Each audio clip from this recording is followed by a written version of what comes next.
તો ગઈકાલ સુધીની ચર્ચામાં અમુક શેરિંગ લઈ લઈએ, પછી આગળ શરૂ કરીએ. તો કેવું લાગ્યું, શું લાગ્યું, ગઈકાલનો દિવસ કેમ રહ્યો, એમાં તમારા તરફથી એક બે શેરિંગ લઈને પછી આગળ વાત કરીએ.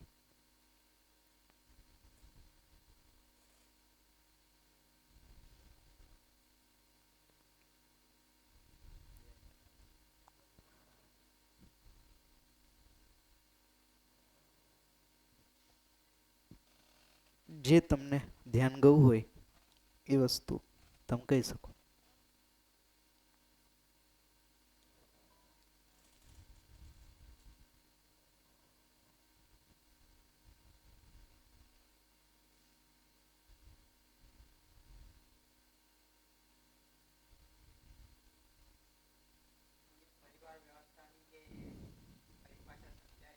જી. એ વ્યવસ્થાનું જે કહીએ ને એનો હાર્ટ, હા, એ ખરેખર અહીંયા ક્લિયર થઈ ગયું. Okay sir. તો પરિવારનો જે જેને કહેવાય કે વ્યવસ્થાના રૂપમાં અહીંયા ક્લિયર થાય છે, બરાબર.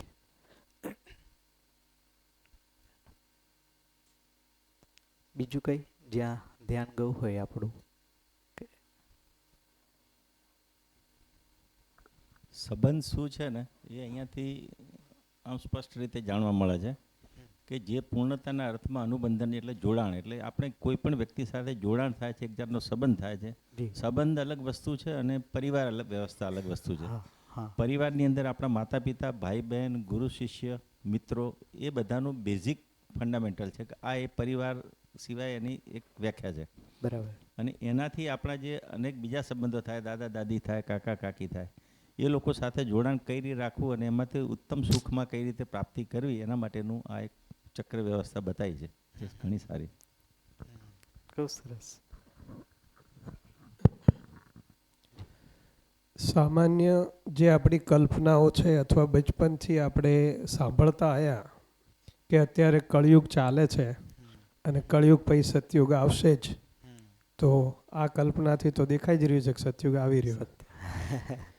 કારણ કે આ જે સિસ્ટમથી આપણે સમજ્યા ગઈકાલે, બાળકને કેન્દ્રમાં રાખીને કે માતા પિતા પૂર્ણ છે, બાળક લર્નિંગ અવસ્થામાં છે, એક પરિવાર, ભાઈ બહેન, મિત્ર, આગળ જતા ગુરુ શિષ્ય, અને જે સિસ્ટમથી આખું ચક્રને સમજાયું. સામાન્યતઃ કોઈ પણ વ્યક્તિને આ વસ્તુની સમજ પડે તો કોઈને પણ એવું લાગે નહીં કે આ વસ્તુ અશક્ય છે. શક્ય તો છે જ, બિલકુલ.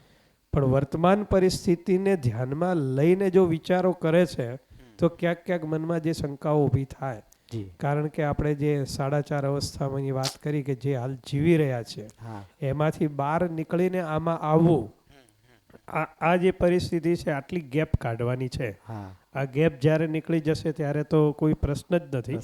પણ હાલ આ વસ્તુમાં કઈ રીતે કેન્દ્રિત થવું નિયમિતપણે, એ વસ્તુ ઉપર થોડોક ભાર દરેક વ્યક્તિએ પર્સનલી વિચારીને મૂકવો પડશે. કારણ કે પોતાને તો સુખ જોઈએ જ છે, બિલકુલ, નિત્ય નિરંતર જોઈએ છે. તો સમાજ સુધરે, બીજા સુધરે કે ના સુધરે, હાલ આપણે ખાલી એટલી કલ્પના કરીને ચાલીએ કે મારામાં આ સુધારો અથવા આ સમજણ આવી જાય, આગળની વાત તો આગળ. પછી એટલા સુધી ખાલી વિચાર કરીને ચાલીશું તો ક્યાંય અસમંજસ રહેતી નથી. બિલકુલ. તો હું તો સુખી થઈ જ જઈશ, તમે કહો છો એ પ્રમાણે. એક બેને પ્રશ્ન પૂછ્યો હતો કે પરિવારમાં કેટલા સભ્યો હોવા જોઈએ. મને પણ એ પ્રશ્ન હતો, કારણ કે ન્યૂ જનરેશનમાં અમે બે ને અમારા બે, દાદા દાદી કોઈને જોઈતા નથી. સાચી વાત. તો મારી પણ અહીંયા મૂંઝવણ, જે ગૂંચવાળો હતો એ ઓછો થયો કે પરિવારમાં વ્યવસ્થા માટે દાદા દાદીનું એક અદ્ભુત જરૂરિયાત છે એમ. એના વગર એ શક્ય જ નથી. બાળકમાં સંસ્કારનું સિંચન, એમને લાગણી, હું જે આપણામાં ગેપ રહી જાય દાદા દાદી તરફથી પૂરી થઈ શકે. તો એના માટે પરિવારમાં વ્યવસ્થા માટે આટલી 3 પેઢી તો આવશ્યક છે જ. એક્ઝેક્ટલી. ખૂબ સરસ. તો 3 જનરેશન નહીં હોય કદાચ પરિવારમાં તો કંઈક ગેપ તો રહી જાય છે, હે ને? જે આપણે બધા અત્યારે જોઈ રહ્યા છીએ ગેપ જ, તો એ તો મિનિમમ જોઈએ જ. અહીંયા એક વ્યવસ્થા એવી પણ આવે છે કે આપણે કીધું કે આચરણ સૌથી મહત્વનું છે. તો આપણે આપણા મા બાપને રાખીશું આ અવસ્થામાં, ધારો કે 40-50 વર્ષની આપણી ઉંમર છે, આપણે જ આપણા મા બાપને ઘરમાં સારી રીતે રાખીશું તો એ આપણા બાળકો જોશે, બિલકુલ. અને જોશે તો સ્વાભાવિક છે કે નવી પેઢીમાં એ પણ આપણને રાખશે, કારણ કે એમને પણ એ ખ્યાલ આવશે કે એમના બાળકો માટે આપણી જરૂરિયાત છે.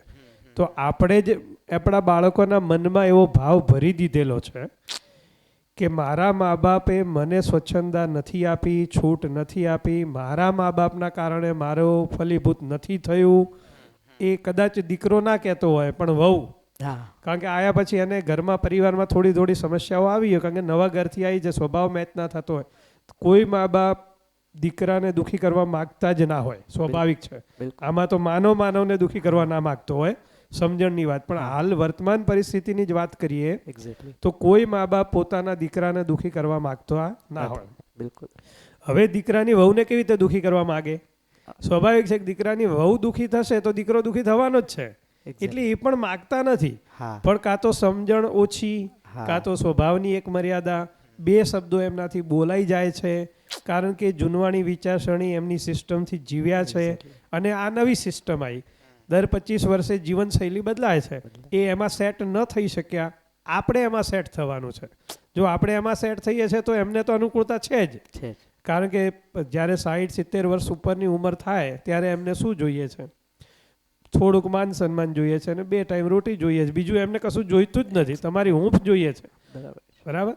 પણ જે એમની ભાષા શૈલી છે એને આપણે બદલી અને આપણે જીવવા માગીએ છીએ એ શક્ય જ નથી, અને પરિણામે આપણે જાતે જ દુઃખ ક્રિએટ કરીએ છીએ, અને એ દુઃખ આપણે આપણા બાળકોને વહેંચીએ છીએ. હા. એટલે જ આપણા બાળકો દાદા દાદી જોડે રહેવા માગતા નથી. પણ આપણે એ નથી વિચારતા કે આજે દાદા દાદી જોડે રહેવા નથી માગતા, કાલે એ આપણા જોડે રહેવા નહીં માગે. એક્ઝેક્ટલી. બિલકુલ. આમાં જે મનોજભાઈએ સરસ વાત કરી, તો થોડું મારું ધ્યાન એવું જાય છે કે કદાચ આ જે પ્રશ્નો ઉત્પન્ન થાય છે એનું કદાચ રૂટ આ હોઈ શકે કે દીકરા માટે મા બાપની જે સ્વીકૃતિ છે અને મા બાપની દીકરા માટે જે સ્વીકૃતિ છે, એ નવું જે પાત્ર આવે છે એના માટે એ મા બાપની દીકરી તરીકેની સ્વીકૃતિ નથી થતી, અને એની એ દીકરીની પેલા મા બાપને પોતાના મા બાપ તરીકેની, મતલબ એ સંબંધ જે છે ને એ સંબંધની ઓળખાણ નથી થતી. સંબંધ તો છે જ એક્ઝિસ્ટન્સમાં, પણ એ ઓળખાણ નથી થતી. એટલે જે સ્વીકૃતિ જે છે ને જે લેવલની આવી જોઈએ, જે પોતાના બાળક માટે છે, અને જે બહારથી જે પાત્ર આવે એના માટે જે સ્વીકૃતિ આવી જોઈએ બંને પક્ષે, એ નથી આવતી. બાકી જો એ આવી જાય અને ખબર પડે કે બધા જ માનવ સંતાન છે, તો એ સેન્સ ઊભી થાય તો કદાચ આ પ્રોબ્લેમ મોટાભાગના રિઝોલ્વ થાય એમ થઈ જાય. બિલકુલ.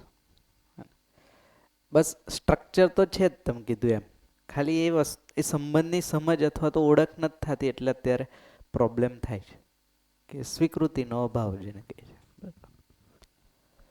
બીજું તો એ કે ગઈકાલે મને એક વસ્તુ સમજણ પડી. આટલા વર્ષોથી એક પ્રોબ્લેમ હતો કે અમુક વયની છોકરીઓ, ઉંમરની છોકરી કે છોકરો અમુક ખોટા રસ્તે જતા રહેતા હોય, કોઈક ભાગી જતા હોય ઘર પરિવારમાંથી. હમણાં જ અમારા રિસન્ટલીમાં સમાજમાં બનાવ બન્યો છે, તો એનો ઉકેલ મને ગઈકાલે મળ્યો કે એનો જવાબદાર બધા લોકો અત્યાર સુધી એક જ માનતા કે માતા પિતા. ગઈકાલે મને સમજ પડી કે ના, માતા પિતા તો છે જ, સાથે સાથે ગુરુ શિષ્યનો જે સંબંધ છે એ પણ જવાબદાર છે એના પાછળ. એટલે અત્યારે જે પણ કોઈ મા બાપને જો દોષી માનતું હોય તો એની સાથે સાથે ગુરુ શિષ્યનો પણ થોડોક તો ભાગ હોય છે. ભાગ હોય જ. બિલકુલ. ખૂબ સરસ, સારું ધ્યાન ગયું. હે? તો 1-2 વસ્તુ જેમ કે તમે ધ્યાન અપાવ્યું તો અમે જસ્ટ એમાં જોઈ લઈએ. જેમ કે આ સંબંધ છે, આપણે કાલ વાત કરી હતી પતિ પત્ની, તો વિવાહ ઉત્સવ જે છે એને થોડુંક જોઈએ.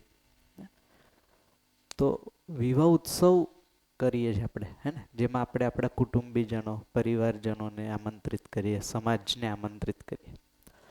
તો બેઝિકલી ઉત્સવ મતલબ કોઈ પણ વસ્તુ કમ્પ્લીટ થાય ને ત્યાં ઉત્સવ આવે. આજે પણ તમે જુઓ ઉત્સવનો કોઈ મિનિંગ છે, રેન્ડમલી નથી.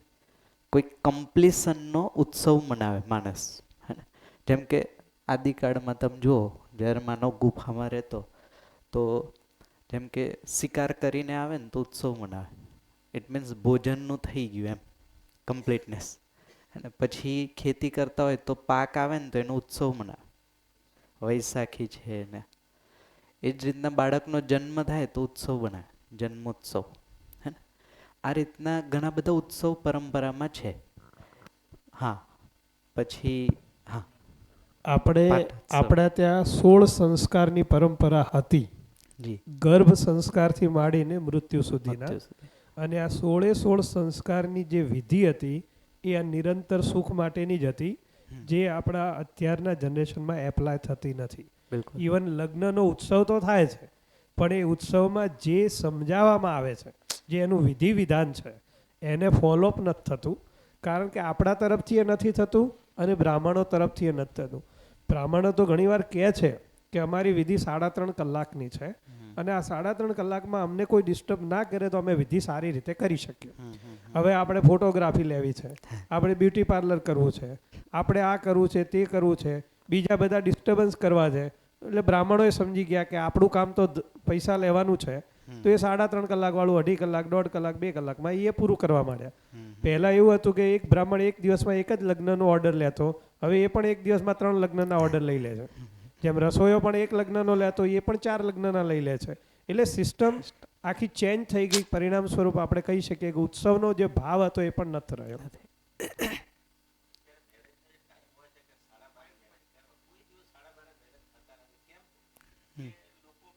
ઘોડાની અંદર ડાન્સ કરતા કરતા આવે એમાં અડધો કલાક મોડો થઈ ગયો. અત્યારના 80 થી 90% મેરેજો ઇન ટાઈમ થતા જ નથી. મેં જાતે ઓબ્ઝર્વ હા, કરેલું છે. બિલકુલ.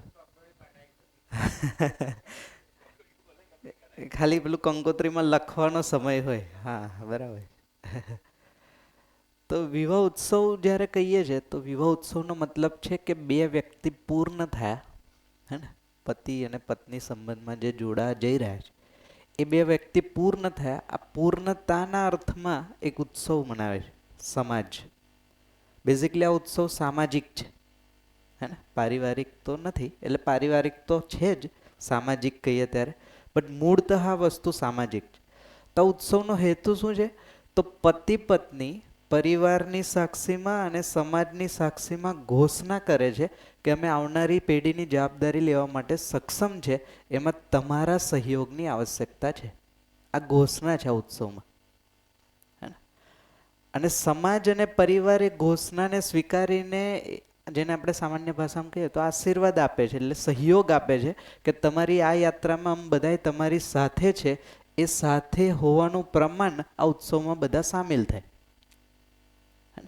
એટલે મેં કીધું કે જ્યારે પતિ પત્ની સંબંધમાં જોડાઈએ છીએ તો પતિ પત્ની સંબંધ બેઝિકલી પરિવારની સહમતિ અને સમાજની સહમતિ સાથેનો ઉત્સવ. કારણ કે બાળક આ પારિવારિક સંપત્તિ નથી, આ સામાજિક સંપત્તિ છે. ટેકનિકલી જોશું તો એ સામાજિક સંપત્તિની કેર કરવાની જવાબદારી કોઈ પરિવાર લે છે માત્ર. જે સમયે આ સક્ષમ થઈ જશે આનું રિઝલ્ટ ક્યાં આવશે? સમાજમાં. તો બાળક એ પર્સનલ એસેટ અથવા તો પરિવારનું સંતાન નથી, સમાજનું સંતાન. એટલે એની જવાબદારી પણ સામાજિક છે, હે ને. જેમાં પરિવાર પ્રાયોરિટી લે છે, પછી બીજા બધા એમાં સહયોગ આપે છે. તો આ મર્મ અથવા તો આ વસ્તુ સમજાય એ હેતુથી આ સંબંધ છે. આજે તમે જો 99% લગ્નમાં હેતુ મિસિંગ છે, હે ને. ખાલી શરીર નવું આવે અથવા તો વંશ ચાલે, હે ને, એ હેતુથી મેક્સિમમ લગ્ન થાય. વંશ શું કામ ચલાવવો છે તો એનો આન્સર નથી. આટલો દેશ પછી કેમ ચાલશે, હે ને, સંતાન નહીં. તો કહેવાનો મતલબ કોઈ હેતુ છે, એ હેતુને પૂર્ણ કરવા માટે એક ઉત્સવ છે. પછી જેમ જેમ કમ્પ્લીટનેસ આવે ને તમે જોશો ત્યાં ત્યાં ઉત્સવ છે. જેમ અમને એક પરંપરામાં 16 સંસ્કાર પણ કીધા એ રીતના અહીંયા જન્મોત્સવ, પછી જેને કહેવાય કે પ્રવેશોત્સવ, જેમાં અત્યારે શાળામાં, હા હા, ભાઈ પાટોત્સવ, હા, હે ને, હા, ઉત્સવ હોય એનો મતલબ છે કે માણસ પોતાની ખુશી અથવા તો પોતાનું સુખ શેર કરે છે બધા સાથે. ઉત્સવનો મતલબ એ જ છે. મને અહીંયા જે પતિ પત્ની પૂર્ણ છે વાત કરી, હમ. આપણા ત્યાં જે લગ્ન વિધિ છે ને એમાં પણ લક્ષ્મી અને નારાયણ કહીને જ બ્રાહ્મણ સંબોધે છે કે જેના પણ મેરેજ થાય છે એ લક્ષ્મી છે અને પેલો નારાયણ એટલે હરિ છે. એટલે એ પણ બ્રાહ્મણ પણ એવું માનીને જ લગ્ન કરાવે છે કે આ બંને પૂર્ણ છે. પૂર્ણ છે. તારો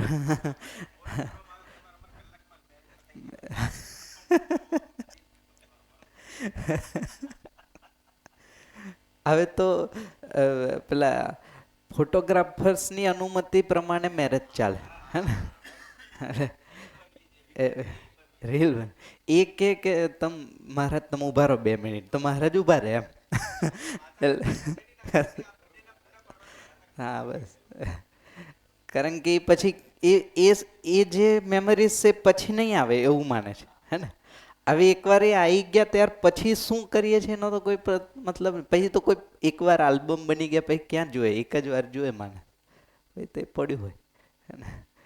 તો આ જે ઉત્સવ જે તમે કીધું એ પ્રમાણે જ્યારે આમાં સહમતિ નહીં હોય, માન લો પરિવારની કે સમાજની હે ને, અને સહમતિ વિના આ વસ્તુ પર આ સંબંધમાં કોઈ જાય છે હે ને, તો થોડા માન લો કે આ બે તો પોતાને હેન્ડલ કરી લેશે હે ને, આ સંતાનનું જે પક્ષ છે એ ગેપ રહી જશે. એ સંસ્કારવાળો જે પક્ષ છે અથવા તો એના વિકાસવાળો જે પક્ષ છે એમાં બાધા આવશે. તો કાં તો પછી આ પતિ પત્નીએ નવો પરિવાર બનાવવો, નવો સમાજ ગોતવો એ સ્ટ્રગલ છે હે ને. કારણ કે એક સમય સુધી એટલે તમે જો કે જ્યારે પણ મેરેજ થાય તો પાત્ર જે ચૂઝ કરવામાં આવે એમાં અમુક વસ્તુ ધ્યાનથી ઓબ્ઝર્વ કરવામાં આવે.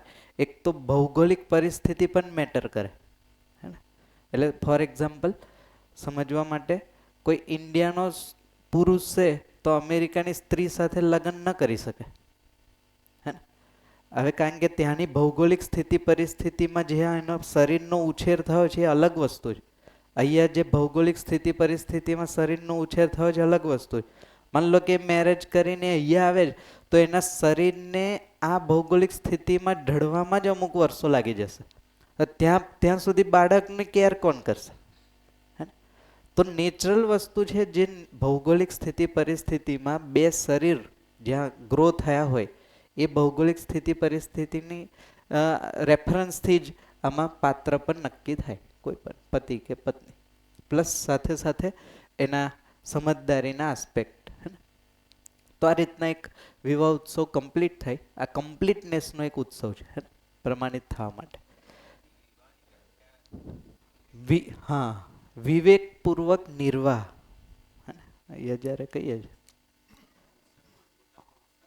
હા, ઉત્સવ એટલે કહો હા વિવેકપૂર્વક જવાબદારીનો નિર્વાહ એટલે વિવાહ. વિવેકનો મતલબ થાય સમજણ. હા હા, એટલે જેને વાસ્તવિકતા ખબર છે, જ્યારે વાસ્તવિકતા સમજાઈ જાય ત્યારે આપણામાં જે વસ્તુ સ્થિર થાય એ છે વિવેક. એટલે આપણે કહીએ વિવેક બુદ્ધિ, તો બુદ્ધિનો પાઠ છે આ બોધ. તો વિવેકપૂર્વક જ્યારે જવાબદારીનો નિર્વાહ થાય એ હેતુથી જે ઉત્સવ છે એ ઉત્સવને કહીએ છીએ વિવાહ ઉત્સવ. ઉત્સવનો મતલબ છે જ્યાં એટલે હે અચ્છા ભાગા ઉત્સવ બેઝિકલી શબ્દ આવ્યો ઉત્સાહથી. ઉત્સાહ, હા, એટલે ઉત્સાહપૂર્વક જ્યારે માણસો ભેગા થઈને પોતાની ખુશહાલીને વ્યક્ત કરે એ પરિપ્રેક્ષને ઉત્સવ કહીએ હે ને. જેમ કે જન્મોત્સવ, તો માણસને નવું શરીર પ્રાપ્ત થયું એનો ઉત્સાહ છે ને માતા પિતામાં. એ ઉત્સાહને જ્યારે સમાજ અને બીજા પરિવાર સાથે શેર કરે તો ઉત્સવમાં પરિવર્તિત થઈ જાય.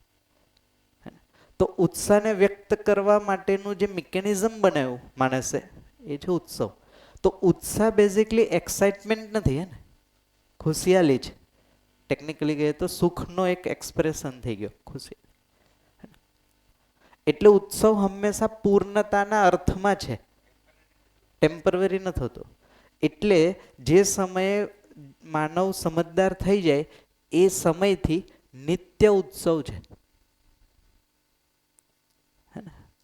હરરોજ ઉત્સવ છે, કારણ કે હરરોજ ખુશિયાલી છે, હે ને? એ આ સ્થિતિ સાથે જ્યારે પરિવારમાં જીવે તો પરિવારમાં પણ ઉત્સાહ બનેલો રહે, સમાજમાં જીવે સમાજમાં પણ. તો 24/7 માનવ આ સ્થિતિમાં રહેશે. પછી નિત્ય ઉત્સવ કીધું એને. એ નિત્ય ઉત્સવથી માન લો કે આખો સમાજ, પરિવાર અથવા તો જેને કહે કે જેટલા પૃથ્વી પર માનવ છે એ બધાય જ્યારે જીવતા થઈ જશે અને એ જે વ્યવસ્થા બનાવશે એ વ્યવસ્થાને કીધું અખંડ સમાજ અને સાર્વભૌમ વ્યવસ્થા, જેમાં હરેક વ્યક્તિ નિત્ય ઉત્સવની સ્થિતિમાં હશે. અત્યારે સમાજ તો છે પણ કે ખંડિત છે, વેચાયેલો છે, અને અલગ અલગ ધર્મ, સંપ્રદાય, રેસ, જાતિ. એમાં વ્યવસ્થા બનાવવાનો પ્રયત્ન તો કરીએ છીએ પણ બનતી નથી. તો કારણ કે વ્યવસ્થાને જ્યારે જોઈએ છે તો વ્યવસ્થા યુનિવર્સલ વસ્તુ છે. તમે કે હું વ્યવસ્થાને બનાવી ન શકીએ, સમજીને જીવી શકીએ. તો સાર્વભૌમ વ્યવસ્થાનો મતલબ એક યુનિવર્સલ સિસ્ટમ અથવા તો યુનિવર્સલ ઓર્ડરનીનેસ આખા એક્ઝિસ્ટન્સમાં છે.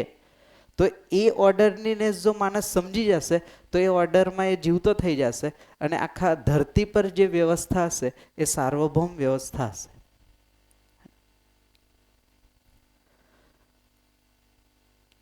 અને સોમભાઈ છે ને બહુ સારી રીતના આને કહે છે, હે ને?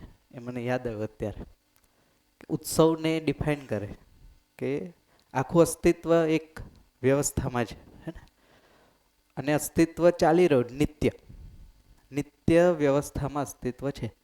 તો એને એમને પેલા જેને કહેવાય કે એક પ્રકાર શાયરી જેવી ફોર્મેશન આપ્યું. એમને કોઈકે કીધું હશે, એમને કીધું કે અસ્તિત્વની છે ને બારાત નીકળી છે, હે ને? બારાતમાં બધાય ઉત્સવિત હોય, હે ને? બધાય મોજમાં હોય અને બધાય ખુશી હોય. તો અસ્તિત્વની બારાત નીકળી છે. આપણે માનવ એ બારાતમાં સામેલ થવાનું છે.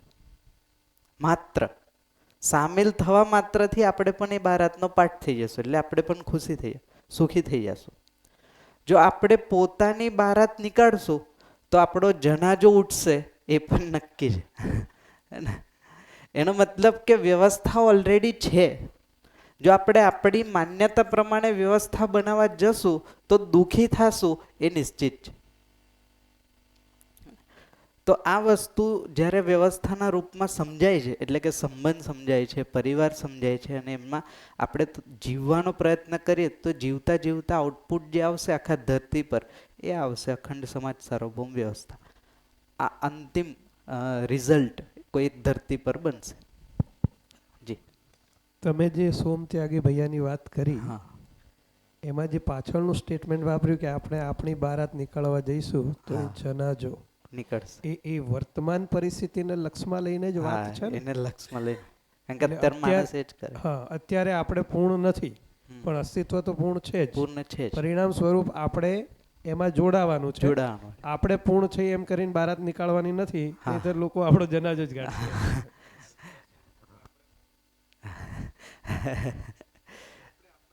છે જ, હે? ખૂબ સરસ. ઠીક છે, આગળ જઈએ. બીજો કોઈ આમાં શેરિંગ, ઓબ્ઝર્વેશન, કંઈ ધ્યાન ગયું હોય? ચાલો તો જોઈએ, ભાવ પર વાત કરીએ, હે ને? થોડી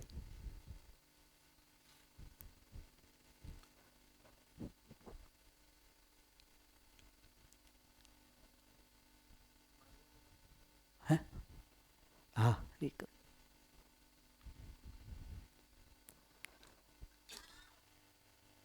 તો ભાવ અથવા તો મૂલ્ય, હે ને? બે શબ્દ યુઝ થાય છે. પહેલા શબ્દને સમજી લઈએ, હે ને? પહેલા તો મૂલ્યને સમજીએ. મૂલ્ય ફેમિલિયર શબ્દ, પછી ભાવને સમજીએ.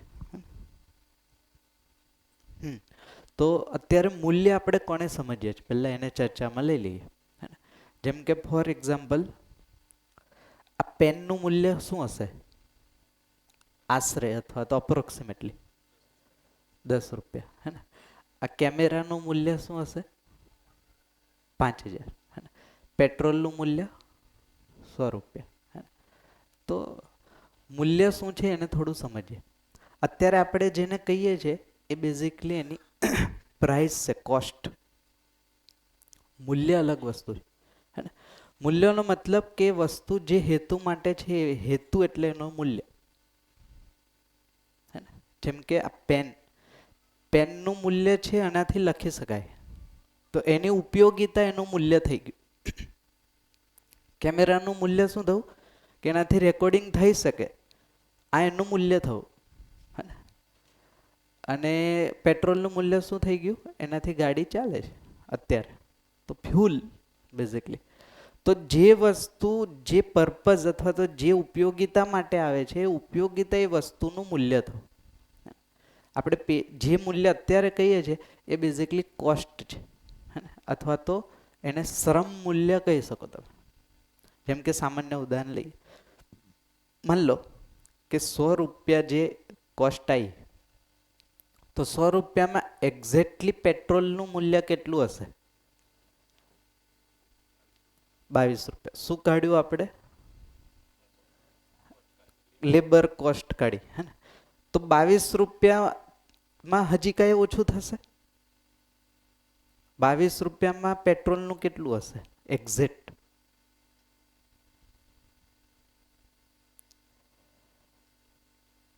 તો ટ્રાન્સપોર્ટેશન કાઢી નાખો. એટલે 22માં પણ કોસ્ટ તો છે જ પાછી. હા, એને જે પ્રોડક્ટ જે જમીનમાંથી કાઢી અને એના હા. પર જે પ્રોસેસિંગ થયું એ તો છે જ. કાચા ઓઇલમાંથી ત્યાં સુધી એ બધાની હા. કોસ્ટ તો એમાં છે જ. તો છેલ્લા જોશો તો શું, જેમ કે જ્યાંથી આવ્યું તેની ટ્રાન્સપોર્ટેશન કોસ્ટ કાઢીએ, હે ને? એટલે માન લો કે 10 રૂપિયા રહ્યું. 10 રૂપિયામાંથી પાછું જે લોકો એમાં કાઢવામાં લાગ્યા છે એમનો પગાર આ તે કાઢીએ તો 5 રૂપિયા આવ્યો. 5 રૂપિયા શાનો થયો? કે જે મશીનરીનું મેન્ટેનન્સ લાગ્યું, એટલે હે ને? છેલ્લે જીરો ઉપર આવી જશે. છેલ્લે 0 પર આવશે. તો લાસ્ટમાં તો કોઈ પણ વસ્તુ જોશો તો કોસ્ટ તો 0 આવશે. એનો મતલબ પેટ્રોલ છે, પેન છે, ડીઝલ, કોઈ પણ વસ્તુને જોશો તે વસ્તુ બેઝિકલી નેચરલ વસ્તુ છે, હે ને? તો નેચર ક્યારેય પૈસા લેતું નથી ને. એ ખાડો ખોદીને તમે 10 રૂપિયા નાખો તો પેટ્રોલ આપશે એવું તો છે નહીં, હે ને? ઇટ મીન્સ પેટ્રોલનું જે મૂલ્ય છે એ જગ્યાએ જે એની ઉપયોગિતા છે એ એનું મૂલ્ય થયું. આપણે જે અત્યારે પે કરીએ છીએ કોને કરીએ? તો એની પાછળ જે શ્રમ લાગ્યો આપણા સુધી પહોંચાડવા માટે, એ શ્રમને આપણે કંઈક વેલ્યુ અથવા તો જેને આપણે મૂલ્ય, એકચ્યુઅલી કોસ્ટ છે.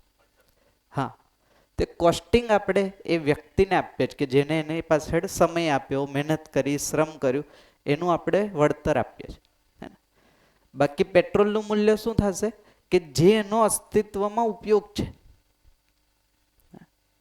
તો ફ્યુઅલ, પેટ્રોલના રેફરન્સમાં જોઈએ તો ફ્યુઅલ એની ઉપયોગિતા નથી, હે ને? એ તો આપણે માની લીધેલી ઉપયોગિતા છે, એટલે આપણે બનાવેલી વસ્તુ છે.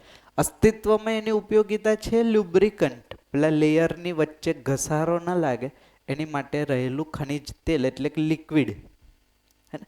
આ એની ઉપયોગિતા થઈ ગઈ. તો અહીં એનું મૂલ્ય થઈ ગયું. હવે એ મૂલ્ય અસ્તિત્વમાં હંમેશા બનેલું રહેશે, મૂલ્ય ક્યારેય ચેન્જ ન થાય. જ્યારે કોસ્ટ ચેન્જ થાય, વેરી થઈ જાય, તો આ ડિફરન્સ છે મૂલ્ય અને કોસ્ટમાં. એટલે માનવ મૂલ્ય જ્યારે કહીએ છીએ તો માનવની ઉપયોગિતા એ માનવનું મૂલ્ય, જે ક્યારેય ચેન્જ નહીં થાય. ઉંમર, પછી ધર્મ, સંપ્રદાય, આ બધા પેરામીટર્સથી માનવ મૂલ્ય ચેન્જ નહીં થાય. તો માનવ મૂલ્ય જે છે એ માનવ મૂલ્ય અસ્તિત્વ સહજ છે. જ્યારથી માનવ ધરતી પર છે ત્યારથી એ વસ્તુ એની સાથે છે. તો મૂલ્યનો મતલબ થાય એની ઉપયોગિતા, જેને આપણે ઇંગ્લિશમાં વેલ્યુઝ કહીએ છીએ. હવે અત્યારે જે વેલ્યુ એજ્યુકેશન છે ને એ આ નથી. હા, હે ને? મૂલ્યના આપણે જે કહીએ છીએ મૂલ્યના નામે અથવા તો મૂલ્યના શબ્દના મિનિંગ અત્યારે કંઈક અલગ જ છે, જે અસ્તિત્વ સહજ નથી. રેટ કહીએ છીએ, કોસ્ટ કહીએ છીએ, અથવા તો એની પડતર કહીએ છીએ. આ બધી વસ્તુને પણ મૂલ્ય જ ગણીએ છીએ, હે ને? એકચ્યુઅલી એક કોસ્ટિંગ છે, હે ને? તો મૂલ્ય બેઝિકલી ઉપયોગિતા છે વસ્તુની, અથવા તો એનો જેને કહેવાય કે એનો મતલબ છે, પર્પસ છે. ભાવ શું છે? તો ભાવ શબ્દ ભવથી આવ્યો. ભવ, ભવ એટલે ભાવ, ભાવ ભવમાંથી ભાવ બન્યો. ભવનો મતલબ થાય હોવું, હે ને? હોવાનો મતલબ થાય નિરંતર હોવું. રેટને પણ ભાવ કહીએ છીએ. હા, તો એ જ કહું છું, હે ને? ઓરિજિનલ ભાવ વસ્તુ છે જે, એ ભાવ ભવમાંથી બનેલો શબ્દ છે. ભવ ભવના ફેરા ને બધું નથી કરતા. ભવ એટલે હોવું, એકચ્યુઅલી અસ્તિત્વ, એ વસ્તુનું હોવું, એ વાસ્તવિકતાનું હોવું. એ હોવું નિરંતર જ છે, હે ને? જ્યારે રેટ છે ચેન્જ થયા કરે એટલે ભાવ નથી, આમ જુઓ તો. એટલે ભાવ અને મૂલ્ય બેઝિકલી વસ્તુના રૂપમાં છે, ઉપયોગિતાના રૂપમાં છે. એ એના હોવાનો આધાર છે ભવ અથવા તો ભાવ. પેલો કોસ્ટિંગ છે, રેટ છે, હે ને? તો ગુજરાતીમાં જે કહીએ કે આનો ભાવ શું છે, હે ને? ફોર એક્ઝામ્પલ, જેમ કે તમે માર્કેટમાં સબ્જી લેવા જાઓ, હે ને? તો તમે કહો કે આ રીંગણનો શું ભાવ છે, હે ને? તો એ તમને એવું કે આ તમારા શરીરને પોષણ આપશે. આ એનો ભાવ છે એકચ્યુઅલી. આ ભાવ ઉપરથી ભાવવું હે? આપણને ભાવ. ભાવે છે, રીંગણ ભાવે છે, ભાવવું આ પણ એક શબ્દ એ આવ્યો છે. પસંદ સાથે લઈ લીધું, આપણે રુચિ પર લઈ લીધું. હા. તો તમને ટેકનિકલી આન્સર જો પેલા શાકભાજી વેચતા હોય એને ખબર હોય તો એ કે આ રીંગણનો ભાવ તમે પૂછો તો એ કે આ તમારા શરીરને પોષણ આપશે. તો કે એ નહીં, પેલો ભાવ શું છે, એટલે કે એ એકચ્યુઅલી પૂછે છે આપણે કોસ્ટિંગ રેટ, હે ને? રેટના સેન્સમાં એ ભાવ નથી, એ, હે ને? ભાવનો મતલબ કે એ વસ્તુ કયા પર્પસથી છે, એ કયા હેતુથી છે, હે ને? એ હેતુ અથવા તો એ હોવું એનું, એ એનો ભાવ રિપ્રેઝન્ટ કરે, ક્યારેય ચેન્જ નહીં થાય, હે ને? તો આ જ રીતના માનવમાં ભાવ છે, હે ને? જેને આપણે જોયા હતા અહીંયા, ફરીથી એકવાર લખી દઉં, 9 ભાવ. હે ને?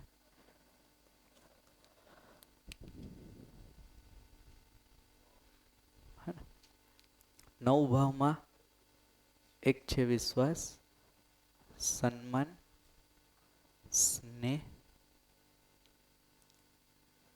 મમતા, વાત્સલ્ય, ગૌરવ, શ્રદ્ધા, હે ને? કૃતજ્ઞતા અને પ્રેમ. કરુણા સ્વભાવ છે, ભાવ નથી, હે ને? એ ડિફરન્સ છે. અને એને જો શું સમય આવશે તો આગળ ક્યારેક, તો આમાંથી 1-2 ભાવ પર જેટલી ચર્ચા થાય એટલું જોઈએ. તો પહેલો જે મૂળ ભાવ છે, જેને આધાર ભાવ અથવા તો આધાર મૂલ્ય પણ કહીએ છીએ, વિશ્વાસને આધાર મૂલ્ય પણ કીધું છે. તો પહેલા વિશ્વાસને સમજવાનો ટ્રાય કરીએ. વિશ્વાસ વસ્તુના રૂપમાં શું છે એને સમજવાનો ટ્રાય કરીએ. વસ્તુ એટલે કે વાસ્તવિકતા, હે ને? તો ભાવના રૂપમાં વિશ્વાસ શું છે એને થોડું જોઈએ. એની પહેલાં એક ખાલી ઓબ્ઝર્વેશન લઈ લઈએ કે અત્યારે આપણે વિશ્વાસ કોને માનીએ છીએ. તમારા તરફથી અમુક શેરિંગ આવી જાય પછી આપણે જઈએ. તો જે લોકો પહેલી વાર શિબિર કરે છે, ખાસ કરીને તમે આન્સર આપજો. તો વિશ્વાસને અત્યારે આપણે કઈ રીતના જોઈએ છે અથવા તો શું માનીએ છીએ? વિશ્વાસ એટલે શું? તમને કોઈ પૂછે કે આ વિશ્વાસ નથી કહો તો આ વિશ્વાસ છે શું? વિશ્વાસમાં શંકા ન હોય, હે ને? તો તમે એવું કીધું વિશ્વાસમાં શું નથી, હે ને? વિશ્વાસ શું છે? વિશ્વાસ માટે અહીંયા આપણે એક શબ્દ મૂકી છે, ભરોસો. ભરોસો. હા, એનો સમાનાર્થી થઈ ગયો, હે ને? બટ ભરોસો, ચાલો બીજા શબ્દમાં કહે તો ભરોસો છે શું? હા આ ભાવ તો છે જ. હા ભાવ તો છે જ. પણ વિશ્વાસ એટલે મારી જે અપેક્ષા અથવા મારી ઈચ્છા છે એ પ્રમાણે સામેની વ્યક્તિ વર્તશે અથવા વર્તન કરશે જે અને કરે જ છે એવો મારો ભૂતકાળનો અનુભવ છે જે વિશ્વાસમાં આવે છે. કન્વર્ટ. ખૂબ સરસ. તો સામેવાળી વ્યક્તિ મારા પ્રમાણે જ્યારે વર્તે જીવે તો એના પ્રત્યે મને વિશ્વાસ છે. એક આ થયું. પછી બીજું કઈ? એટલે આપણી માન્યતાઓને અનુરૂપ બધું થતું હોય થતું એવું હોય. દેખાય તો આપણને વિશ્વાસ થાય છે. બને. બરાબર બરાબર. તો એક આ વ્યાખ્યા અથવા તો આ એક સંદર્ભ થયો વિશ્વાસનો. બીજું કઈ? વિશ્વાસ એટલે શું બહેનોમાં?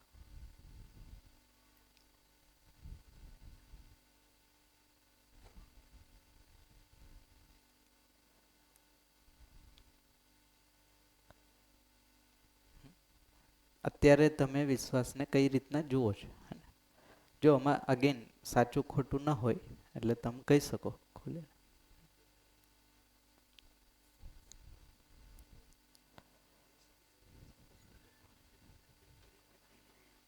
હા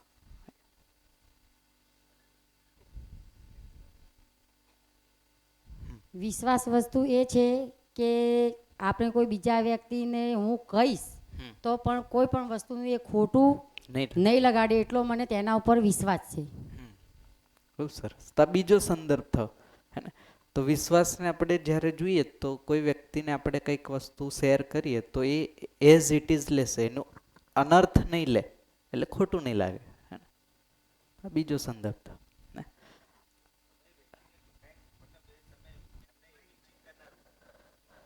હા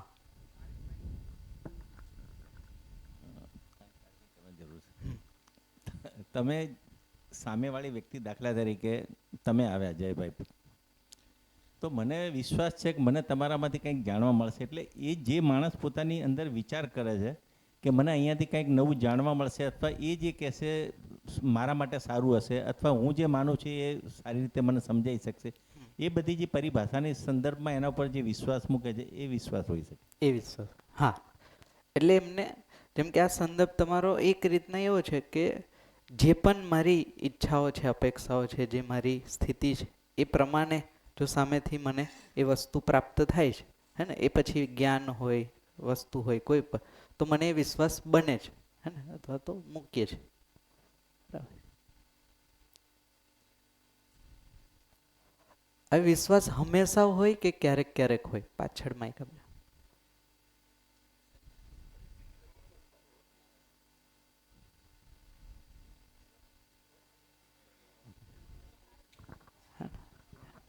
વિશ્વાસ એ એવી વસ્તુ છે કે જો દાખલા તરીકે જેમ આપણે આપણા પુત્ર ઉપર, આપણા પતિ ઉપર, હા. યા તો પતિ પત્ની કોઈ બી એકબીજા ઉપર જે વિશ્વાસ રાખી શકે ને એમને એમ હોય કે હું અહીં કંઈ પણ કહીશ તો એ મારું કામ થઈ જશે, યા તો મને જરૂર હશે એ ગમે ત્યારે મારી પાસે આવી જશે, તો એ વસ્તુને આમ શું કહેવાય માનસિક રીતે આપણે સ્વીકારી જ લઈએ કે આ મારું જ છે અને મારું બધું જ કામ સફળ થશે, એ વસ્તુને વિશ્વાસ કહીએ છીએ. વિશ્વાસ કહે. ખૂબ સરસ.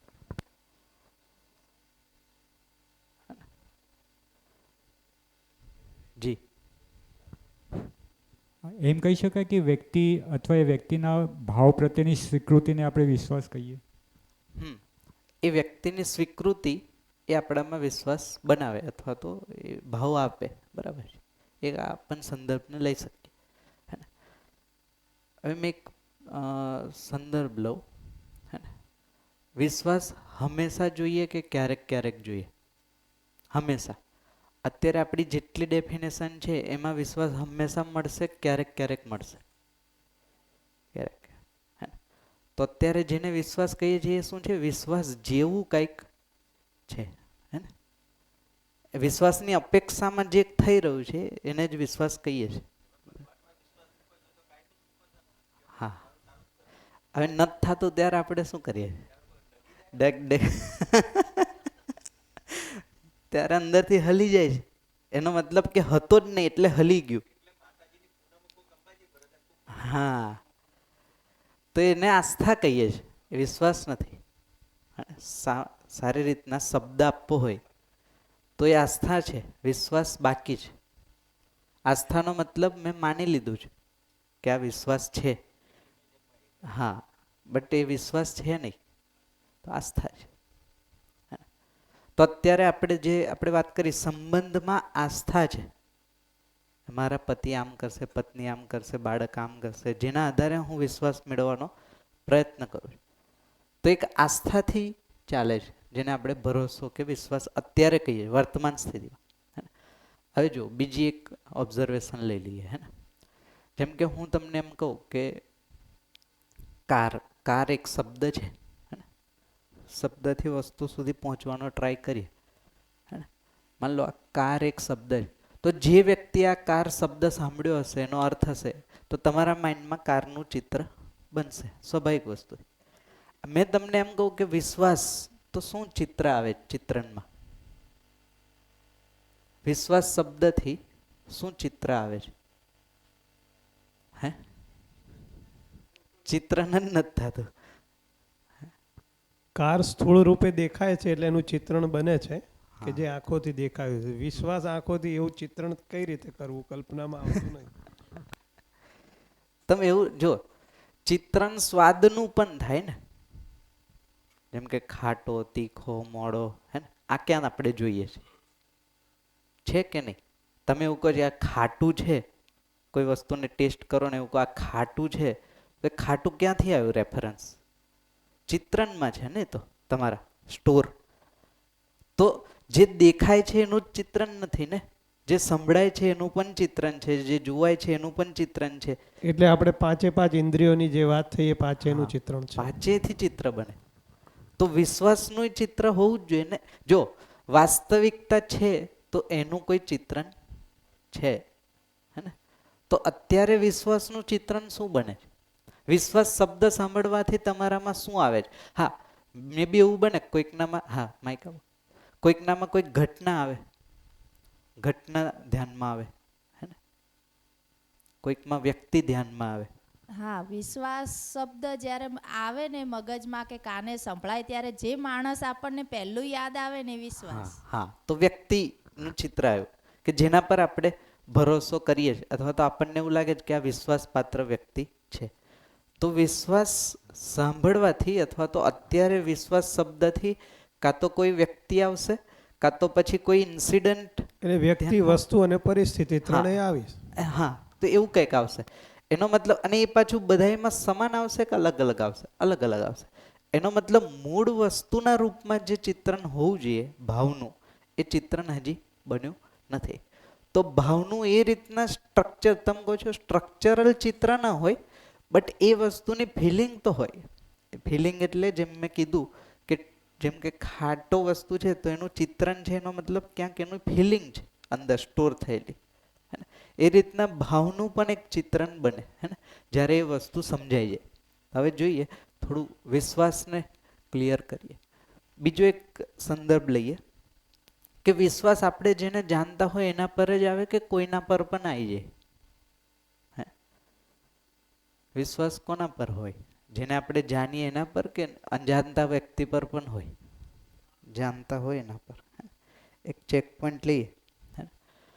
મેં આ વસ્તુ કીધી હતી તમને આના થોડા સમય પહેલાં. તમે રેસ્ટોરન્ટમાં જમવા જાઓ, હે ને, તમે એના માલિકને, એના શેફને જાણો છો ને, તો એ નિરાતે ત્યાં જમો છો, તો એ શું છે? હા, એ વૈકલ્પિક વ્યવસ્થા તો હોઈ શકે, બટ એ છે શું? એ કયા આધારે એક્ટિવિટી થાય છે? જેમ કે તમને ખબર નથી કે આ શું જમવાનું આપશે, કદાચ માન લો કે ઝેર આપે તો એટલો વિશ્વાસ છે શું છે? આપણે અત્યારે એ વાત કરી કે આપણે જેને જાણતા હોય એના પર વિશ્વાસ હોય. એટલે માનવનો અસ્તિત્વમાં ઊંડે ઊંડે વિશ્વાસ તો જન્મજાત પડ્યો જ છે. હા, પણ જ્યાં અવિશ્વાસ થયો છે ત્યાં વિશ્વાસ કરવો અઘરો છે. માની લો કે કોઈ એક હોટલમાં આપણે જમ્યા અને ફૂડ ખરાબ હતું તો બીજી વાર એના ઉપર વિશ્વાસ થતો નથી. પણ ફર્સ્ટ ટાઈમ તો કોઈના ઉપર વિશ્વાસ કર્યા વગર આ જીવન જ નથી. એટલે કે એ સંદર્ભમાં કોઈ પણ નવી ગાડીમાં પણ આપણે બેસીએ તો ડ્રાઈવર પર વિશ્વાસ કરીએ જ છીએ, સ્કૂલમાં જઈએ તો શિક્ષક પર વિશ્વાસ કરીએ જ છીએ. પણ આપણી માન્યતા પ્રમાણે સામેનો ન વર્તે ત્યારે એમાં અવિશ્વાસ ઊભો થાય છે. એટલે બાળક જન્મથી માતા પિતા પર વિશ્વાસ મૂકે છે, પણ પછી શું થાય છે? અપેક્ષા પૂરી નથી થતી એટલે ધીમે રહીને વિશ્વાસ ખસીએ. વાયસા વર્ષા માતા પિતા પણ બાળક પર વિશ્વાસ મૂકીને જ ચાલે, બટ જેમ જેમ મોટો થાય એમ અપેક્ષા પૂરી ન થાય એટલે વિશ્વાસ. તો અત્યારે જે હા એક જ મિનિટ માઇકમાં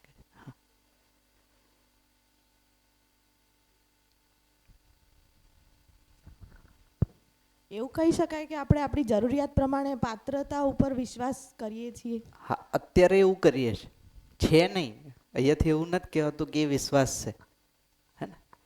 તો વિશ્વાસ કન્ડિશનલ નથી. પહેલા તો આ વિશ્વાસને આપણે એક સંદર્ભમાં માનવું શબ્દ સાથે સાંકળીએ થોડું એવું નથી લાગતું? શેની સાથે?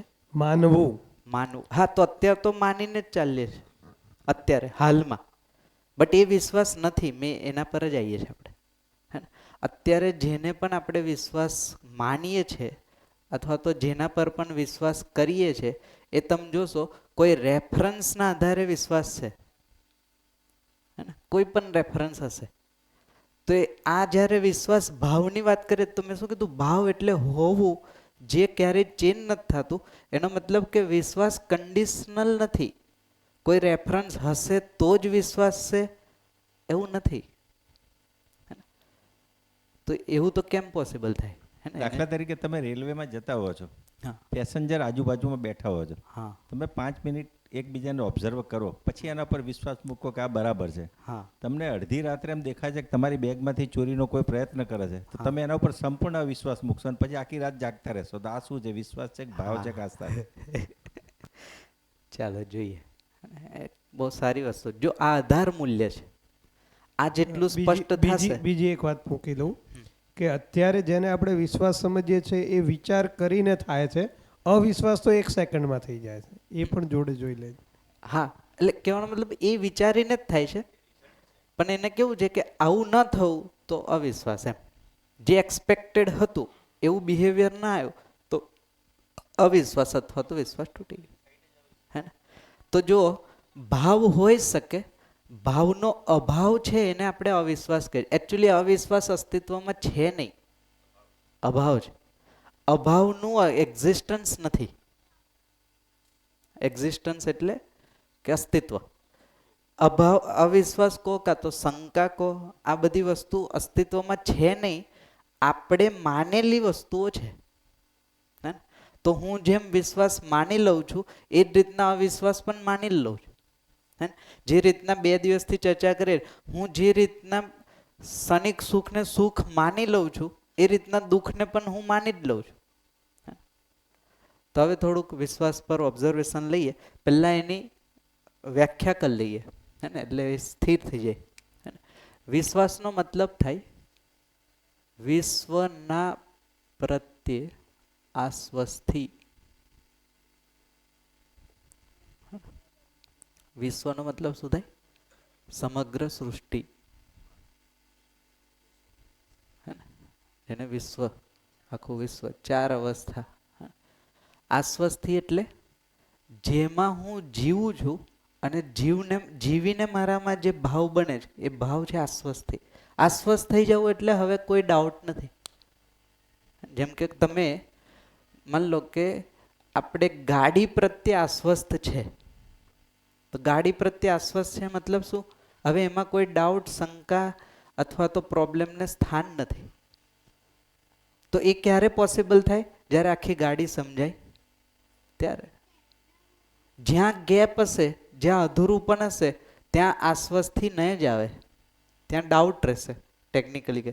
અને ડાઉટ બેઝિકલી અવિશ્વાસ કહીએ છીએ, અથવા તો સસંગતા અથવા તો શંકા અથવા તો જે પણ આપણે નામ આપીએ નેગેટિવ. તો જ્યારે આખા વિશ્વને અથવા તો સમગ્ર સૃષ્ટિની સમજણ મારામાં હશે, એ સમજણનો ભાવ જે મને બને છે એ છે વિશ્વાસ. Crux basically.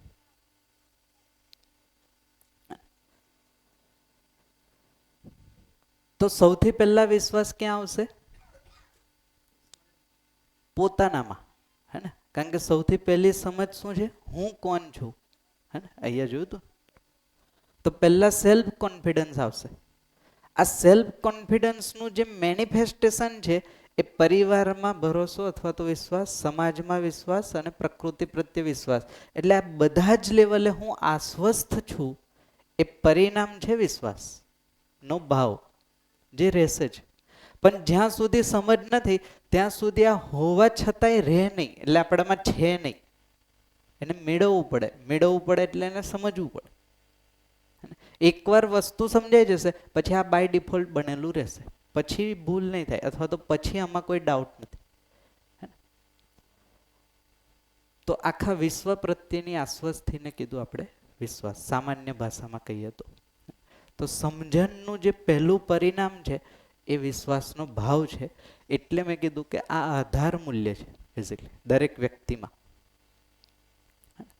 એટલે તમે જુઓ કે 20-25 વર્ષના એજ્યુકેશન પછી પણ બાળકમાં સેલ્ફ કોન્ફિડન્સ નથી આવતો. કેમ નથી આવતો? કારણ કે એ પક્ષ અધૂરો છે ને કંઈક.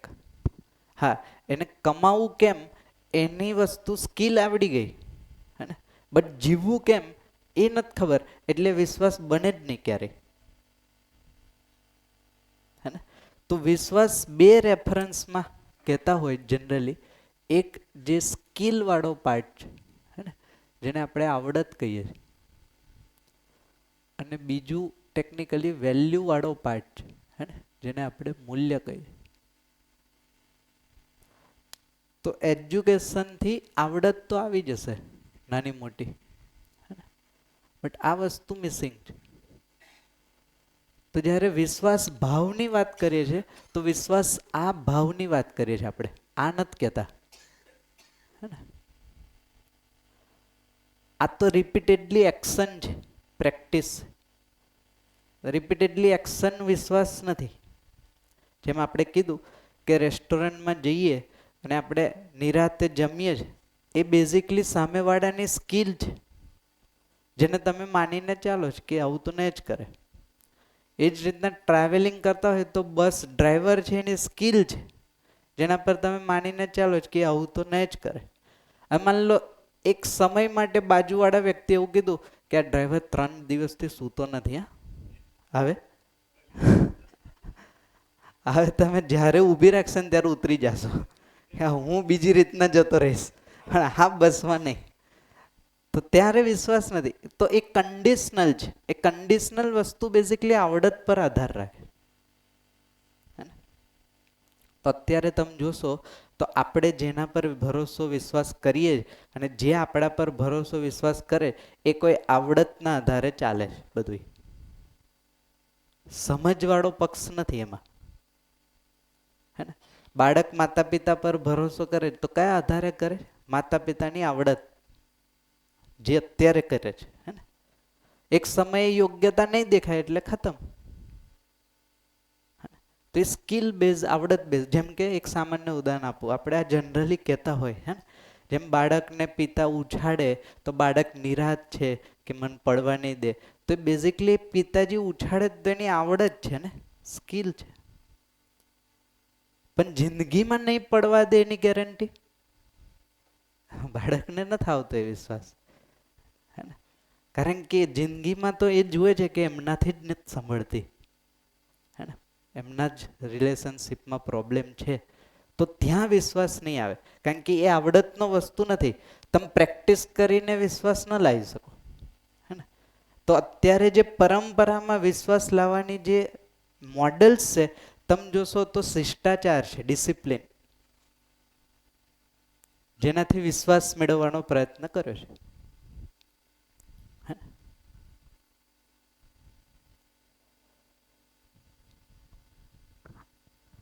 આપણે ઘણા બધા રીલ્સ અને શોર્ટ્સ બહુ બધા જોઈએ તો એક હા મોટિવેશનલ સ્પીકર હોય કે જે બી હોય તો એમાં એક ફ્રી ફોલનો કન્સેપ્ટ આવે કે તમે માણસ આમ ઊભો છે અને આમ એની પાછળની સાઈડ પડે અને ઓલો પકડી લે એને. તો એક નાની ઘટના છે કે પપ્પાએ એમ કીધું પોતાના છોકરાને કે તું પાછળ પડ, હું તને પકડી લઈશ. એટલે એને ભરોસો કરી દીધો. 2 વખત કીધું પપ્પાને, ત્રીજી વખત એને ભરોસો કર્યો અને એને એ પડ્યો. પપ્પાએ પકડ્યો જ નહીં.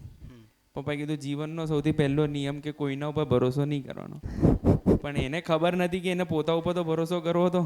પોતા ઉપર તો ભરોસો કે ભાઈ મારે નહોતું કરવાનું આ. એ જ એક્ઝેક્ટલી.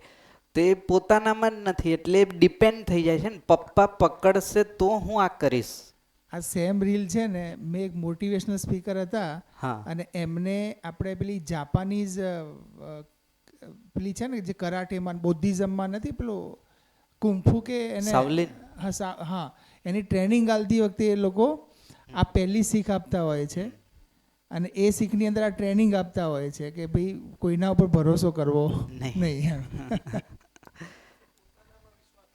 હા એક શેરિંગ કરું બહુ અગત્યનું. દિવાળી પર હું છે ને ઘરે પેલા ચોકલેટ આપતો હતો ગામમાં. એટલે અમારા મૂળ અમે પટેલવાસમાં રહીએ એટલે બધા મુંબઈથી આવ્યા, કોઈ ફોરેનથી છોકરા આવ્યા, તો એ ચોકલેટ લે નહીં. પછી એ જ દરમિયાન 15 મિનિટ પછી અને હું એક અમારા ભીલવાસ છે ત્યાં ગયો, તો ત્યાં નાના નાના બાળકો ખૂબ હતા. ત્યાં તો એકને ચોકલેટ આપીને તો ક્યાંયથી 20-25 બીજા આવ્યા એ ખબર નહીં. તો એવા ઇનપુટ મળેલા હશે એક્ઝેક્ટ કે કોઈના ઉપર વિશ્વાસ ના કરો, કોઈ ચોકલેટ આપે કે ફલો. અહીંયા ઇનપુટ મળ્યા જ નથી અને એ પ્રકૃતિમાં છે, ખેતીવાડી સાથે સંકળાયેલા છે, માટીમાં રમે છે. એટલે આ એક બહુ ધ્યાન પર ગયું. અત્યારે આપણે નથી કહેતા બાળકને ક્યાંક મોકલતા હોય તો બસમાં કોઈ આપે તો લેવું નહીં, હે ને, બહાર હાથ એનો મતલબ આપણે એને પૂટ જ અવિશ્વાસ ના આપીને એવું એક્સપેક્ટ કરીએ છીએ કે વિશ્વાસથી જીવી લે. જો ધ્યાનથી જોશો તો વિશ્વાસ વસ્તુ શું છે એ કન્વે નથી થતી, પણ વિશ્વાસ ક્યાં ન કરાય એ કન્વે થાય છે. જેમ કે આ બધા મોડલમાં જોશો તો આમાં ભરોસો નહીં કરવો, આમાં ભરોસો નહીં કરવો, આવામાં વિશ્વાસ ન કરવો, તો કરવું શું એનો આન્સર ક્યાંય નથી. તમે જોશો તો વિશ્વાસમાં શું કરવું એ વસ્તુ ડિફાઇન નથી. એકચ્યુઅલી ન કરવાથી તો કેટલું ચાલશે, એમાં તો ઇન્ફાઇનાઇટ વસ્તુ છે. આજે આ ન કરવું તો કાલે બીજું કાંઈ ન કરવું. તો ભરોસો હંમેશા કન્ડિશનલી ચાલે જ કરે, ચેન્જ જ થયા કરે.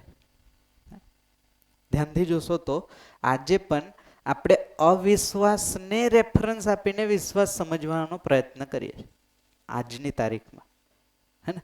જેમ કે ફોર એક્ઝામ્પલ મેં અત્યારે એક્ઝામ્પલ આપ્યું કે બેટા જો રેલવે તું જા ભલે પણ કોઈ કંઈ ખાવાનું આપે ને તો ખાતો નહીં. કેમ? તો અવિશ્વાસથી આપણે એવું મૂકીએ કે વિશ્વાસ કરવો નહીં. હવે એ એક વ્યક્તિ પર વિશ્વાસ નહીં કરે તો કોના? હવે એને બીજા બધાને એ જ નજરથી જોશે ને. ટ્રેનમાં તો કેટલા બધા લોકો છે, તો ટ્રેનમાં માની લો કે 80 જણ હોય તો 80 જણ પર એ અવિશ્વાસ મૂકીને ચાલશે. હા, અત્યારે એવું છે, હોઈ ન શકે. હા, ટ્રેનની અંદર એક બ્લાઇન્ડ માણસ જાય છે, તમે બી જોઈએ છે, રેડ લેબલ સોરી એમાં ચાનું પૂછે છે તો પેલા ના પાડે છે કે ચા એની મધર કે જે બી હશે કે બેન બેઠા ના પાડે છે. તો પેલો બ્લાઇન્ડ માણસ છે ને એ તરત ચા કે છે મને આપો તમે ચા. એટલે પેલા પૂછે કેમ? તો કે રેડ લેબલ ટીની જે સ્મેલ છે ને એ મેં જોઈ છે, એના ઉપર મને વિશ્વાસ છે. અને પેલી એની મમ્મી કે જે પણ બેના બેઠા છે એણે ના પાડી ચા પીવાની કે અજાણ્યા માણસની ચા પીવાય નહીં. તો અહીંયા શું ફંડો કામ કરે છે? અહીંયા બેઝિકલી એડમાં તો રુચિ કામ કરે, હે ને. વ્યક્તિની જે ટેસ્ટ સેન્સીસ છે એ સેન્સીસ એનો ઓળખેલી જ, બ્લાઇન્ડ વ્યક્તિ ઓળખેલી જ, એ સેન્સીસના આધારે ક્યાંક મેચ થાય એટલે કે આ વસ્તુ મને આપજો, ભલે એમને ના આપતા, હે ને. અત્યારે વિશ્વાસ ન કરવાનું મૂળ કારણ ડર છે. ડર જે આપણા ભૂતકાળના અનુભવો છે અને ડરના પણ કારણ કોઈ શારીરિક છે, કોઈ માનસિક છે, આર્થિક, ક્યાંક ને ક્યાંક આપણને નુકસાન ના થાય ડરના કારણે લોકો વિશ્વાસ કરતા નથી. બિલકુલ. તો ટેકનિકલી જોશું ને તો વિશ્વાસ નથી ને એટલે ડર છે. આપણે એક જ મિનિટ મેં પૂરું કરી દઉં, હે ને. ડર છે એટલે વિશ્વાસ નથી એવું નથી. એટલે મેં કીધું ને, સિસ્ટમ જ એવી છે કે નેગેટિવ વસ્તુથી કોઈ પોઝિટિવ રેફરન્સ આપવાનો ટ્રાય કરીએ છીએ.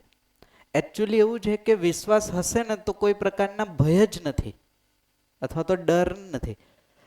એકચ્યુઅલી આપણે શું માનીએ છીએ કે ડર જ્યાં નથી ત્યાં વિશ્વાસ છે.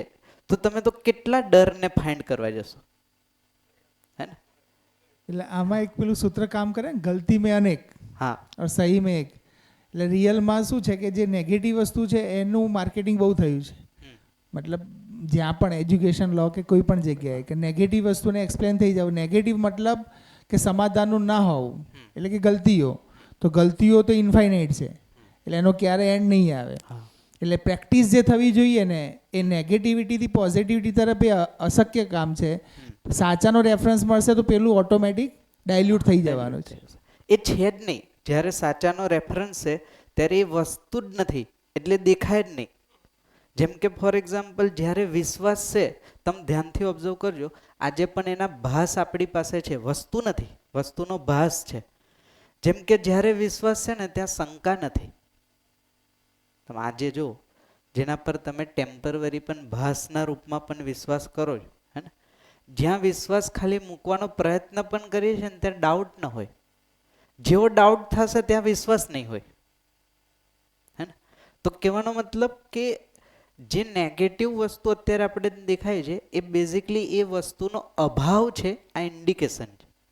જેમ કે ડર દેખાય છે, હે ને, તો ડર બેઝિકલી ઇન્ડિકેશન આપે છે કે વિશ્વાસ નથી. ઇનસિક્યોરિટી દેખાય છે તો ઇનસિક્યોરિટી ઇન્ડિકેશન આપે છે કે અહીંયા વિશ્વાસ નથી. તો વારંવાર જે ઇન્ડિકેશન આવે છે અભાવના રૂપમાં, દુઃખના રૂપમાં, અવિશ્વાસના રૂપમાં, શંકાના રૂપમાં, એ વારંવાર ઇન્ડિકેશન આપે છે કે અહીંયા હજી પહોંચ્યા નથી. આપણે શું કરીએ છીએ? એને અવોઇડ કરીને બીજું કંઈક કરીએ છીએ. આ સમજે? જેમ કે સામાન્ય ઉદાહરણ આપો, બાળકને અંધારાથી ડર લાગે, માન લો. હવે તમે ધ્યાનથી જોશો તો પહેલાં તો નેચરલ ફિનોમિનામાં અથવા તો નેચરલ પ્રોસેસમાં ડર જેવી વસ્તુ અસ્તિત્વમાં નથી. એટલે તમે જોશો તો નાના બાળકને ક્યારેય ડર લાગે જ નહીં. ભય જેવી વસ્તુ તમે જોશો તો એનામાં નહીં હોય. તમે જોશો તો એ માન લો કે અહીંયા હજુ 6 મહિનાનું હોય ને તો અહીંયા સુધી જશે, પછી તમારામાં ડર છે ને એટલે તમે પાછા લઈ આવશો. એ પડી જશે તો હા તો જશે. નેચરમાં જીવ અવસ્થામાં જે 4 શબ્દો કીધા, ભય, ભૂખ, નિંદ્રા અને મૈથુન, હા, તો આ તો નેચરની પ્રોડક્ટ છે ને. એ ભયનો મતલબ છે શરીરને ટકાઈ રાખવા માટે કરવામાં આવતા ક્રિયાકલાપ. સિક્યોરિટી પર્પઝથી નામ ભય આપ્યું છે. ભય વસ્તુના રૂપમાં શું છે? અત્યારે પણ જે ભય છે તો મૂળ તો આપણા શરીરને નુકસાન ન જાય, ટકાઈ રાખવા ને. માની લો કે આપણે ડ્રાઈવર પર વિશ્વાસ નથી રાખતા તો આપણું શરીર નહીં ટકાઈ, એક્સિડન્ટ કરશે. તો બીક છે. હા, બીક, જેને બીક ભય કહીએ છીએ, હે ને. તો ભય બેઝિકલી શરીરને ટકાઈ રાખવા માટેનો એક વિષયના રૂપમાં દેખાય. જ્યારે આ વસ્તુ સમજાઈ જશે તો વિષય ચેન્જ થઈ જશે. આ 4 વિષય નહીં રહે. આ ભ્રમિત સ્થિતિના 4 વિષય છે, હે ને. આહાર, નિંદ્રા, ભય, પ્રજનન છે એ બેઝિકલી ભ્રમિત સ્થિતિમાં આ થઈ ગયા વિષય. જ્યારે જાગૃત સ્થિતિમાં અલગ છે. તમને કહી દઉં ખાલી રેફરન્સ માટે, હે ને. જ્યારે વિષય કહીએ છીએ તો ભ્રમિત સ્થિતિમાં જે આહાર, નિંદ્રા, ભય અને પ્રજનન છે, આ બધાય જાગૃતિ પછી એટલે સમજદારી પછી પુત્તેશના, વિત્તેશના અને લોકેશના, જેને એક શબ્દમાં કીધું કહું, એસનામાં કન્વર્ટ થઈ જશે. પુત્તેશના, પુત્ર પ્રત્યેની એસના, હે ને, એને પુત્રેસના અથવા તો પુત્તેશના, ગુજરાતીમાં પુત્રેસના. એને સામાન્ય ભાષામાં કીધું જનબલ કામના. વિત્તેશનાનો મતલબ થાય ધન બલ કામના. લોકેશનાનો મતલબ થાય યશ બલ કામના. એ નથી, હે ને. તો વિષય ચેન્જ થઈ જશે. તો હવે થોડુંક રેફરન્સ આપી દો આ છે શું, હે ને. પુત્રેશના બેઝિકલી જે પ્રજનન વાળો પક્ષ છે એ કન્વર્ટ થઈ જશે પુત્રેશનામાં, હે ને. ધનબલ કામના જે છે એ આહાર વાળો પક્ષ અને જે ભૌતિક પક્ષ છે એ અહીંયા સાધનમાં કન્વર્ટ થઈ જશે. અને લોકેશના બેઝિકલી આપણે જેમ અત્યારે જેને માન સન્માન કહીએ છીએ વિષયથી, હે ને, જેને માન માનીએ, એ વસ્તુ કન્વર્ટ થઈ જશે અહીંયા. તો આ જે કમ્ફર્ટનેસ અને સિક્યોરિટી છે એ બેઝિકલી ધનબન કામનાથી પૂરી થઈ જશે, એટલે રહેતું નથી ઇનસિક્યોરિટી. હા, એસના એટલે એક પ્રકારની ઈચ્છા કહી શકો, કામના કહી શકો, કામના, હે ને, એસના ને તમે કામના પણ કહી શકો. કામના, ઈચ્છા, હે ને, જે નામ આપો. પુત્રેશના બેઝિકલી જન્મબલ કામના, એટલે ધરતી પર માનવ શરીર ટકી રહે નિરંતર, આ કામના. એની માટે બેઝિકલી એમાં ભય પ્રજનન વસ્તુ ડિફોલ્ટ છે ને, પણ એ કન્વર્ટ નિયંત્રિત થઈ ગઈ. હવે આ કયા અર્થમાં છે? ધરતી પર માનવ સંતાન અનંત ટાઈમ સુધી પરંપરામાં બનેલું રહે, માનવ સંતાનનું શરીર, એ અર્થમાં જે ઈચ્છા છે એ છે પુત્રેશના. વિત્તેશના એટલે સાધન, ધન એટલે સાધન, સાધનનો મતલબ થાય પદાર્થ અવસ્થા, પ્રાણ અવસ્થા, જીવ અવસ્થા અને માનવ શરીર. એટલે સમૃદ્ધિની અવસ્થાની જે આપણે વાત થાય. હા, એટલે સમૃદ્ધિ માટે જે કામના છે એ છે વિત્તેશના અથવા તો ધનબલ કામ. હવે ધનબલ કામના એટલે પૈસા નથી, હે ને. ધનનો મતલબ ટેકનિકલી થાય સાધન.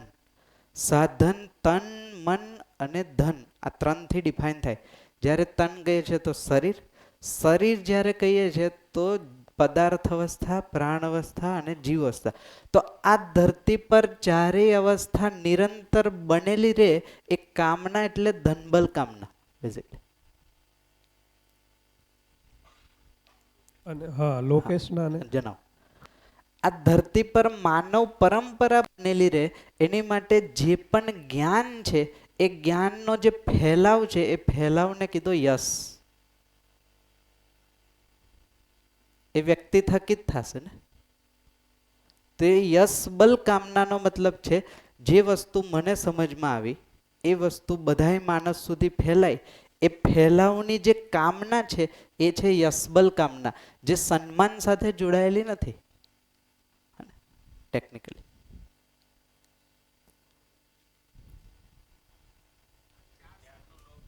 લોકવ્યાપીકરણ,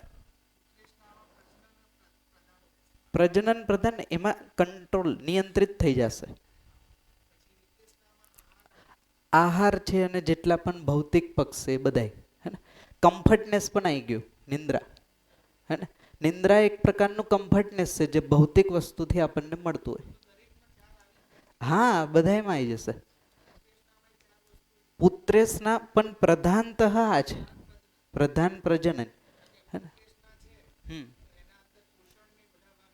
થઈ તો આવશે જ. લોકેશના બેઝિકલી પરંપરાના અર્થમાં છે. તો બાય ડિફોલ્ટ જે બાળક જન્મ લેશે એ ભ્રમિત સ્થિતિથી આ વિષય સાથે જોડાયેલો હશે જ, કારણ કે આ વિષયથી પશુ જોડાયેલા છે, હે ને. ભ્રમિત સ્થિતિનું બાળક અને પશુ લગભગ સેમ જેવું જ છે. તો આ વિષય એનામાં પણ છે ને એનામાં પણ છે. આ વિષય જે છે અથવા તો જેને કહે છે વિષય એસનામાં પરિવર્તિત થાય છે. આ એસના બેઝિકલી જેમ કે આને નંબર આપી દઉં, હે ને, 3 એસના. તો માનવમાં 3 એસના છે, દેવ માનવમાં બેઝિકલી 2 એસના છે, આ વિત્તેશના અને લોકેશના, એટલે નંબર 2 એન્ડ નંબર 3. દિવ્ય માનવ બેઝિકલી યશબલ એસના મુક્તિ છે આમાં, હે ને. એસનાથી મુક્ત, આ પણ એક કેટેગરી. જ્યારે દિવ્ય માનવ સ્થિતિ છે જે પદ છે એમાં કોઈ એસના બાકી રહેતી નથી. માનવમાં 3 એસના છે જાગૃતિ પછી, હે ને. દેવ માનવમાં બેઝિકલી લોકેશના પ્રધાન છે, લખી દો એટલે થોડુંક ખ્યાલ આવે. અહીંયા 3 એસના છે, આમાં લોકેશના પ્રધાન.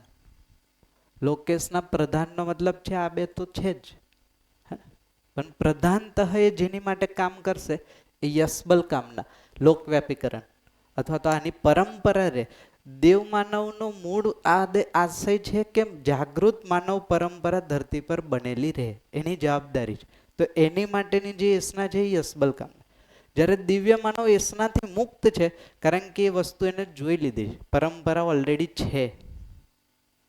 પરંપરા થઈ ગઈ પછી કોઈ યસના નથી બાકી રહેતી, નથી કોઈ કામના બાકી રહેતી નથી, કોઈ ઈચ્છા બાકી રહેતી નથી. એટલે દિવ્ય માનવ સમગ્ર સંસારમાં બધા દિવ્ય માનવ થઈ જાય પછીની વાત, કે કોઈ એક હશે તો એમાં પણ આ જ હશે. અચ્છા, કોઈ એક દિવ્ય માનવ છે તો એને બાકીના માનવને દિવ્ય માનવ બનાવવા માટેની એસણા નહીં હોય? હા, તો એ હવે એને એસના નથી, એને ખબર છે કે બનશે જ, એટલે ઈચ્છા નથી, એને તો શ્યોરિટી છે. ઓકે, પોતે બની ગયા છે એટલે શ્યોરિટી છે. પોતે બની ગયા છે ને એનું પ્રમાણ અસ્તિત્વમાં જોયું છે. અચ્છા, એને તો જોયું છે. એ જોયા પછી જ એને આપણે દિવ્ય માનવ કહી શકીએ. હા, એટલે જેમ પેલા દાદીથી ત્રીજી પેઢી જોઈ લીધી, હા, એટલે દિવ્ય માનવે પણ કદાચ ત્રીજી પેઢી સુધી દેવ માનવ જોઈ લીધો, એટલે એને એ કલ્પના ક્લિયર થઈ ગઈ. કલ્પના કરી, કલ્પના એટલે હવે એ જ કલ્પના જાગૃતિ પછી કલ્પનાશીલતામાં જે આપણે કલ્પના કહીએ છીએ, કલ્પનાનો મતલબ આધાર વિહીન વિચાર, આશા, વિચાર, ઈચ્છા, એને કલ્પના કીધી. જાગૃતિ પછી કલ્પના રહેતી નથી, એટલે શબ્દ નીકળી જાય. ત્યાં આવી જશે યોજના. દેવ માનવ કાલે જોયું હતું ને આપણે, 3 પ્રકારના નતા જોયા કાલે? જે એક ઉદાહરણ લઈ લઈએ. પેલા શબ્દને ઠીક કરી દો, એટલે દેવ માનવ છે અને આ દિવ્ય માનવ છે. કાલે જે જાગૃત માનવના 3 પ્રકાર જોયા હતા, 10 ક્રિયા સંપન્ન જે 3 પ્રકારે માનવ છે એ કાલે આપણે જોયું હતું એ. હે ને, હવે જ્યારે ભગવાન કહીએ છીએ એને સમજી લઈએ, 2 દિવસથી આ વસ્તુ આવે છે. તો ભગવાન શબ્દથી વસ્તુ સુધી પહોંચીએ આપણે. હે ને, તો જેમ કે તમે જોશો ને તો આ પરિપ્રેક્ષના જેન્ડરના ઘણા શબ્દ છે. ભગવાન, ધનવાન, ગાડીવાન, હે ને, ભાગ્યવાન, ગુણવાન, પુત્રવાન, જે પણ આ ઘણા બધા શબ્દ આ કેટેગરીના દેખાશે, પરંપરામાં છે. હવે આ શબ્દોને સમજશું ને એટલે આ શબ્દનો અર્થ પણ સમજાશે. ધનવાનનો મતલબ શું થાય? જેના પાસે ધનનો અધિકાર છે. ધન છે કે ધનનો અધિકાર? ધનનો અધિકાર છે. ધન છે તો અમીર થઈ ગયો. હે ને, અત્યારે અમીરને ધનવાન કહીએ છે, એકચ્યુઅલી એ નથી. આ જેની પાસે ધનનો અત્યારે શું છે, જેની પાસે ધન છે એ ધનનો ચોકીદાર છે, અધિકારી નથી. હે ને, વાહ, ચોકીદાર અધિકારી ન હોઈ શકે. ધનનો અધિકાર છે જેને ઇન્સિક્યોરિટી નથી સાધન માટે. અધિકાર છે ને, મેં જ્યારે ઈચ્છું ત્યારે મારી પાસે સાધન છે, આ અધિકાર છે. હે ને, જ્યારે પેલા ધનવાન, અત્યારે જેને અમીર કહે છે તો ડરમાં છે ને, આ જતું રહેશે શું થાય, તો એ ડર કોને હોય? ચોકીદારને હોય, ચોરાઈ ન જાય. હે ને, હા, જે ધનવાન શબ્દ છે એની એટલે સામાન્ય રીતના કહીએ તો 4 અવસ્થાને સમજેલો જે વ્યક્તિ છે એને અધિકાર મળી જાય ને 4 અવસ્થાનો, તો સમજદાર વ્યક્તિ ધનવાન થઈ શકે. હે ને, આમ જુઓ તો અમીર વ્યક્તિ અમીર જ થઈ, હે ને, ચોકીદાર થઈ શકે, ધનવાન ન થઈ શકે. 5 ઘરની કરે. હા, આપણે ત્યાં દેવોમાં કુબેરને ધનવાન કીધા, એટલે નિત્ય નિરંતર એની પાસે ધન આવી જ જતું, એને અનસિક્યુરિટી જેવું ના હોય. પણ એ પેલું ધન છે.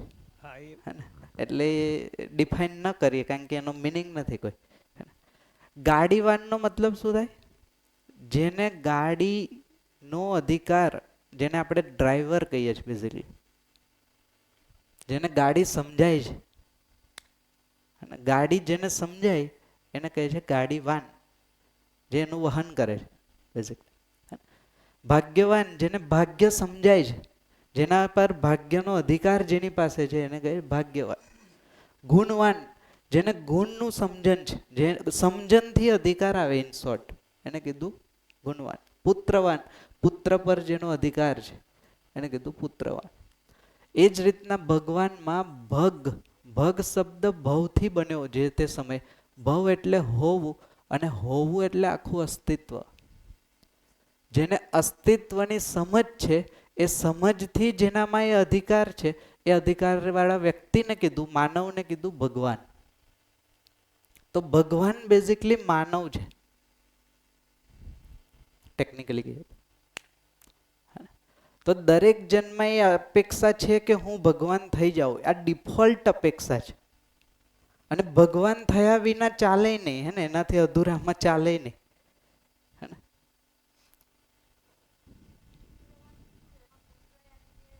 પુત્ર એટલે જે પણ પોતાનો પુત્ર છે, માન લો, હા, સંતાન. સંતાન એટલે સ્ત્રી પુરુષ બે, હે ને. હા, એનો અધિકાર ક્યારે આવે કે જ્યારે એ સમજણ હોય સંબંધની, હે ને. તો સમજણ પછી જે અધિકાર છે. એ તો ખાલી બોલે જ છે, એ તો કહું છું મેં. અધિકાર ક્યાં આપે છે? આમ સકારાત્મક રીતે જોઈએ ને, મતલબ કે જે આપણા જીવન વિદ્યા પ્રમાણે જોઈએ તો પુત્રવાન એટલે દરેક પુત્ર માનવ સંતાન છે. માનવ સંતાન પ્રત્યેનો અધિકાર છે એમ જો તો, હે ને. પુત્ર પુત્રી બેઝિકલી શબ્દ જે પ્રયોગ થયો છે એ માનવ સંતાનના રેફરન્સમાં, જેમ કે ગાયના બચ્ચાને પુત્ર પુત્રી નથી કહેતા. આ શબ્દ પ્રયોગ માનવ સંતાન માટે થયો છે. તો માનવ સંતાનને જે સમજે છે એ સમજનો જે અધિકાર જેના પાસે છે એ બધાય પુત્રવાન થયા. અત્યારે તો માતા જ પુત્રવાન થાય, પિતા નથી થતા. તો એ ક્યાં જોડી દીધું? એને જન્મની ઘટના સાથે જોડ્યું. ક્યાંક મેં એવું વાંચેલું છે કે શાસ્ત્રોમાં કે પહેલાના સમયમાં એવું કહેતા કે પુત્રનો જન્મ આપવો હોય તો પહેલા મા બાપ એના માટે પરિપક્વ બને. એટલે કે અહીંયા જે રીતે કીધું પૂર્ણ, તો એ બંને પૂર્ણ અવસ્થામાં આવે અને પ્રકૃતિ પણ એ અવસ્થામાં આવે, એટલે એના ચોઘડિયા કાળ આ વગેરે વગેરે જોઈ અને એ સમયને અનુરૂપ જ બાળકને જન્મ આપવામાં આવે તો જ એ બાળક પૂર્ણ બને. એવી એક ક્યાંક છે. પણ એ છે શરીરના સંદર્ભમાં. પતિ પત્નીનું જે શરીર છે એ જે લેવલ પર જાય અને ત્યાર પછી એ અધિકાર પ્રાપ્ત થાય તો એનો મતલબ છે કે આવનારું સંતાનનું જે શરીર સ્વાસ્થ્ય છે એ બરાબર રહેશે. તો એનો જે મૂળ પર્પસ શરીર ના રેફરન્સમાં છે, એ જે સમય, કારણ કે જે ચોઘડિયું છે, જે ફોર એક્ઝામ્પલ ચોઘડિયાનો મતલબ શું થાય થોડુંક જોઈ લઈએ. આ ક્લિયર થઈ ગયું ને? ભગવાનમાં કોઈને ડાઉટ નથી ને? ભગવાન ક્લિયર? ભક્ત તો થઈ જ જાય. જે ભગવાન નથી એ બધા કેમ આવશે? ના, એટલે ભગવાનમાં હજુ એક પ્રશ્ન રહી ગયો કે આ જે દિવ્ય માનવ સુધી પહોંચ્યા એ ભગવાન થઈ ગયા કે હજુ એના પછીની અવસ્થા? ભગવાનથી મોટી અવસ્થા છે દિવ્ય માનવ. અચ્છા. મિનિમમ ભગવાન છે. જ્યારે માનવ કહીએ છે તો એ ભગવાન છે. એટલે તમે જ ચેક કરશો એટલે તમને આઈડિયા આવી જશે ને. અહીંયાથી કઈક વસ્તુ બોલું, હે ને. આ ચેક પોઈન્ટ મેં તમને આપ્યા જે માનવના છે, દિવ્ય માનવના છે અને દિવ્ય માનવના છે. આપણે અહીંયા જોયું હતું જેમ કે માનવ છે પરિવારમાં સુખ અને સમૃદ્ધિને પ્રમાણિત કરશે. દેવ માનવ સમાજમાં અભયતાને પ્રમાણિત કરશે. દિવ્ય માનવ આખા અસ્તિત્વમાં જ્યાં માનવ છે એ માનવને સુખી અને સમૃદ્ધ કરશે. તો આ વસ્તુ જ્યાં તમને દેખાતી હશે એ વસ્તુ તમે જોજો. હા. તો આપણે શું વાત કરતા હતા? એક તો આ ભગવાન વાળી વસ્તુ ક્લિયર થઈ. પછી જે તમારી વાત થતી હતી ને, જો જ્યોતિષનો પણ જે રોલ છે એ પણ ક્લિયર થઈ જાય, એટલે રહસ્ય ના રહે કે આ ચોઘડિયામાં આવું થશે નહીં થાય, હે ને. એને જોઈ લઈએ એટલે વિશ્વાસ આવી જાય જ્યોતિષ પર. ચાલો જો હવે જે પરિપ્રેક્ષમાં એ વાત કરી છે પરંપરામાં ચોઘડિયું ને આ છે તે, આપણું જે શરીર છે ને, માનવ શરીર, આ માનવ શરીર કઈ વસ્તુનું બનેલું છે? તો પદાર્થ પ્લસ પ્રાણ, હે ને. આ બે વસ્તુનું કોમ્બિનેશન છે. આપણે શરીરમાં જોશો તો પદાર્થ અવસ્થા પણ દેખાશે અને પ્રાણ અવસ્થા પણ દેખાશે. આપણી આજુબાજુ પણ આ વસ્તુ હશે જ, હે ને, બધે જ હશે. તો આ માનવ શરીર જે ધરતી પર ઉપલબ્ધ થશે, અને આપણી ધરતી, તો ધરતીમાં તો આ હશે જ, હે ને. હવે ધરતીની આજુબાજુ પણ આ અવસ્થા હશે, હે ને. તો અહીંયા જેને આપણે ચંદ્ર કહીએ, હે ને, અહીંયા મંગળ કહીએ, હે ને, શનિ કહીએ, જે પણ અલ્ટિમેટલી આ બધું છે શું? અવસ્થા જ ને, અવસ્થા. અત્યારે તો પદાર્થ અવસ્થા જ છે મિનિમમ. મેક્સિમમ થશે તો શું થશે? પદાર્થ ને પ્રાણ. તો નિયમ છે, આ નિયમને તમે ધ્યાનમાં રાખજો, અથવા તો લખો એટલે લખી લેજો. દરેક જડ વસ્તુનો બીજી જડ વસ્તુ પર હંમેશા પ્રભાવ હોય જ. જડ વસ્તુને પ્રભાવિત હંમેશા કરશે જ. તો આ જડ કહીએ છીએ તો જડમાં પદાર્થ પણ છે અને પ્રાણ પણ. જડ એટલે ખાલી પથ્થર નહીં, અત્યારે જડ એટલે પથ્થરથી જોઈએ, પથ્થર નથી. જડનો મતલબ બે અવસ્થા છે. તો જડ અવસ્થાનો પ્રભાવ જડ અવસ્થા પર આવશે, ચૈતન્ય અવસ્થાનો પ્રભાવ બીજી ચૈતન્ય અવસ્થા પર જશે. આ નિયમ છે. ફરીથી રિપીટ કરું છું. જડ અવસ્થાથી બનેલી વસ્તુનો પ્રભાવ બીજી જડ અવસ્થા પર પહોંચશે જ, અથવા તો બીજી જડ અવસ્થાનો જે પ્રભાવ હશે એ આ જડ અવસ્થા પર આવશે જ. આ નિયમ છે. એ રીતના એક ચૈતન્ય ઇકાઈ એટલે કે વાસ્તવિકતા અથવા તો એકમનો પ્રભાવ બીજા ચૈતન્ય એકમ પર જશે જ, અને બીજા ચૈતન્ય એકમનો પ્રભાવ આ ચૈતન્ય એકમ પર આવશે જ. આ નિયમ છે. તો જડ જડથી પ્રભાવિત થશે, ચૈતન્ય ચૈતન્યથી પ્રભાવિત થશે. એટલે માનવમાં તમે જોશો તો જે શરીર સાપેક્ષ જીવે છે એ બીજાના શરીરથી પ્રભાવિત થશે. રૂપ, બળ, ધન, પદ, શરીર થયું. તો જેની માનસિકતામાં શરીર પ્રભાવિત કરે છે એ સામેવાળાના શરીરને જોઈને પ્રભાવિત થશે. જેના વિચાર પ્રભાવિત કરશે એ બીજાના વિચારથી પ્રભાવિત થશે. એ ચૈતન્ય વસ્તુ થઈ ગઈ. જેમ કે મને તમારું રૂપ પ્રભાવિત નથી કરતું, પણ તમે જે મેથડમાં વિચારો છો એ વિચાર મને પ્રભાવિત કરે, તો એ ચૈતન્ય ઇકાઈ બીજી ચૈતન્ય ઇકાઈથી પ્રભાવિત થશે જ. આ પણ એક નિયમ છે. ચંદ્રની જે અવસ્થા હોય છે એના પરિણામે ધરતીમાં જે પરિવર્તન આવે છે, હા, સમુદ્રમાં જે ભરતી અને ઓટ આવે છે, એ જણાવી દઉં મેં, એ જણાવી દઉં પછી. આના પછી લઈ લે. તો આપણે એ સમજતા હતા જે જ્યોતિષ, જે ચોગડિયા, જે કુંડળી છે એ બેઝિકલી કામ કેમ કરે. તો આ જેટલા પણ જડ પદાર્થ છે, જડ વાસ્તવિકતા, આ દરેક જડ વાસ્તવિકતાનો ધરતી પર પ્રભાવ છે. અને આ ધરતીનો પ્રભાવ આ ધરતી પર જન્મ લેવાવાળા શરીર પર પ્રભાવ રહેશે. તો જે સમયે શરીર જન્મ લેશે એ સમયનું જે આ લોકોની ગોઠવણ છે એ ગોઠવણનો ક્યુમ્યુલેટિવ ઇફેક્ટ આ શરીર પર આવશે.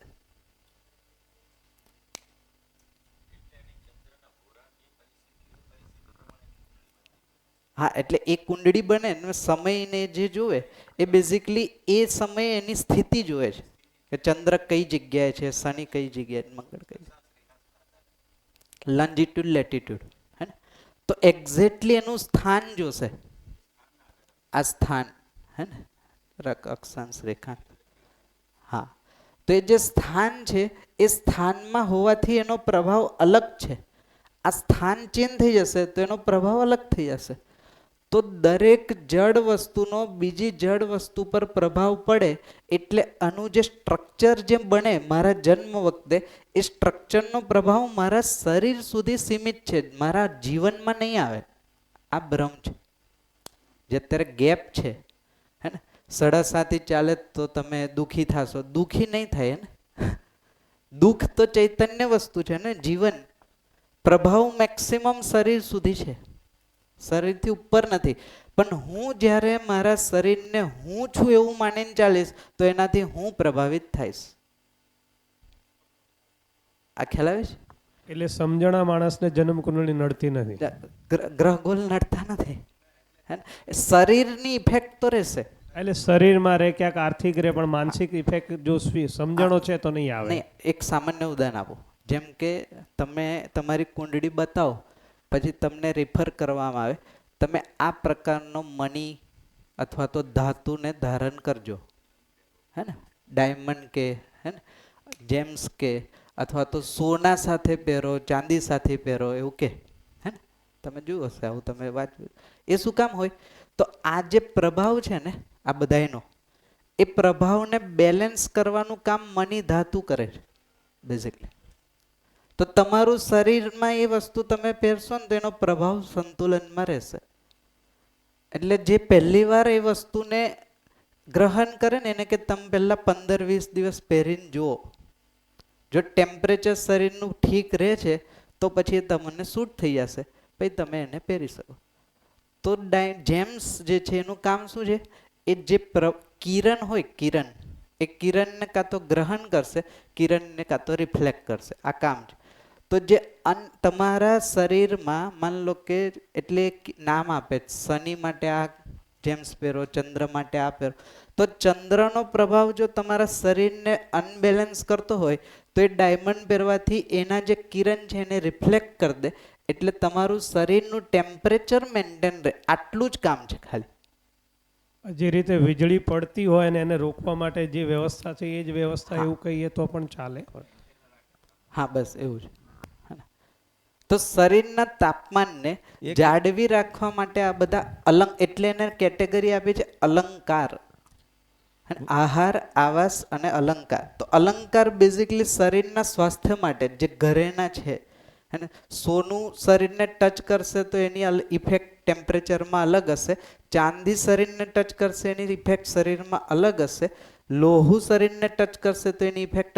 તો જે ધાતુ છે, જે અલંકાર છે, એ ગ્રહણ કરવાનો ઉદ્દેશ હતો જ્યારે તમારા શરીરમાં કંઈક ટેમ્પરેચર ઇનબેલેન્સ થાય છે એને મેન્ટેન કરીને રાખશે. હવે અત્યારે એ વસ્તુ શો ઓફમાં જતી રહી, હે ને. તો પ્લાસ્ટિકના પણ ઘરેના છે, હે ને, જેનો કોઈ મિનિંગ જ નથી. હું જયભાઈ એક એક્ઝામ્પલ આપીશ કે હું એક જ્યોતિષને ત્યાં બેઠો હતો, મારા મિત્રને ત્યાં. એક રિક્ષાવાળો આવ્યો. હા, એને કોઈ કે શી ખબર શું કીધું હશે કે મને તમે નીલમ આલો બાપજી કે. એને કીધું બાપજી નીલમ આપો. તો પેલા બાપજી કે ભાઈ તારી જન્માક્ષર આપ, તારા જન્માક્ષર જોઈને હું તને કોઈ પણ ગ્રહ આપીશ, એના સિવાય ના આપું. તો પેલા જીદ કરી. તો બાપજીએ ડબ્બીમાંથી કાઢીને આલ્યો કે 300 રૂપિયા લઈ જા. હું ત્યાં બેઠો જ તો થોડી વાર પછી રિક્ષાવાળો પાછો આવ્યો, તે લોહીથી લથપથ હતો અને પાછો આવ્યો. બાપ પેલા કીધું કે આ પ્રભાવ તારે નેગેટિવ બી પડશે, તું મારી પાસેથી લઈ જાય છે પણ બળજબરીથી ના લઈ જાય, તારા જન્માક્ષર જોઈને આલો. પેલો કે ના મને આપો છે, એટલે પેલો બળજબરી. એ રિક્ષા બ્રહ્મપુરીમાંથી બહાર નીકળ્યો, એ પોતે રોડ ઉપર આવ્યો અને એક્સિડન્ટ. તો એ લોહીથી અહીંયા માથામાં લાગેલું જ પરત આવ્યો કે બાપજી તમારો નંગ નથી જોતો, તમે જે કહેતા હતા વાત સાચી છે, હું આ લઈને ગયો ને મને તકલીફ થઈ. એટલે એકચ્યુઅલી તમે જે કહો છો ને, એ માનવમાં જે ચંદ્ર કે આ મંગળની જે યુતિ અથવા તો જે તે અક્ષાંશ રેખાંશના આધારે જે અસર કરે છે, એ વસ્તુ થોડી સાચી હોઈ શકે, થોડી એટલે શરીર સુધી સાચી હોઈ શકે. આ જે એક્ઝામ્પલ છે એમાં ભ્રમ શું થયો? એ વ્યક્તિ એવું માની લીધું કે આ ગ્રહણ કરીશ તો મારું સારું થશે. આ ભ્રમ છે. જો કદાચ એ લઈને ગયો હોત પણ એને માન્યું ના હોત તો એને કાંઈ ન થાત. તો એ ગ્રહનો કે ડાયમંડનો પ્રભાવ નથી, એની માન્યતાનો પ્રભાવ છે, હે ને. હા, એટલે એક્સિડન્ટ બેઝિકલી એની માનસિક સ્થિતિના કારણે થયું છે, હે ને. કોઈ ગ્રહ કે નક્ષત્ર અથવા તો કોઈ ચોઘડિયાના કારણે એક્સિડન્ટ નથી જે કહેતા હોય છે ને.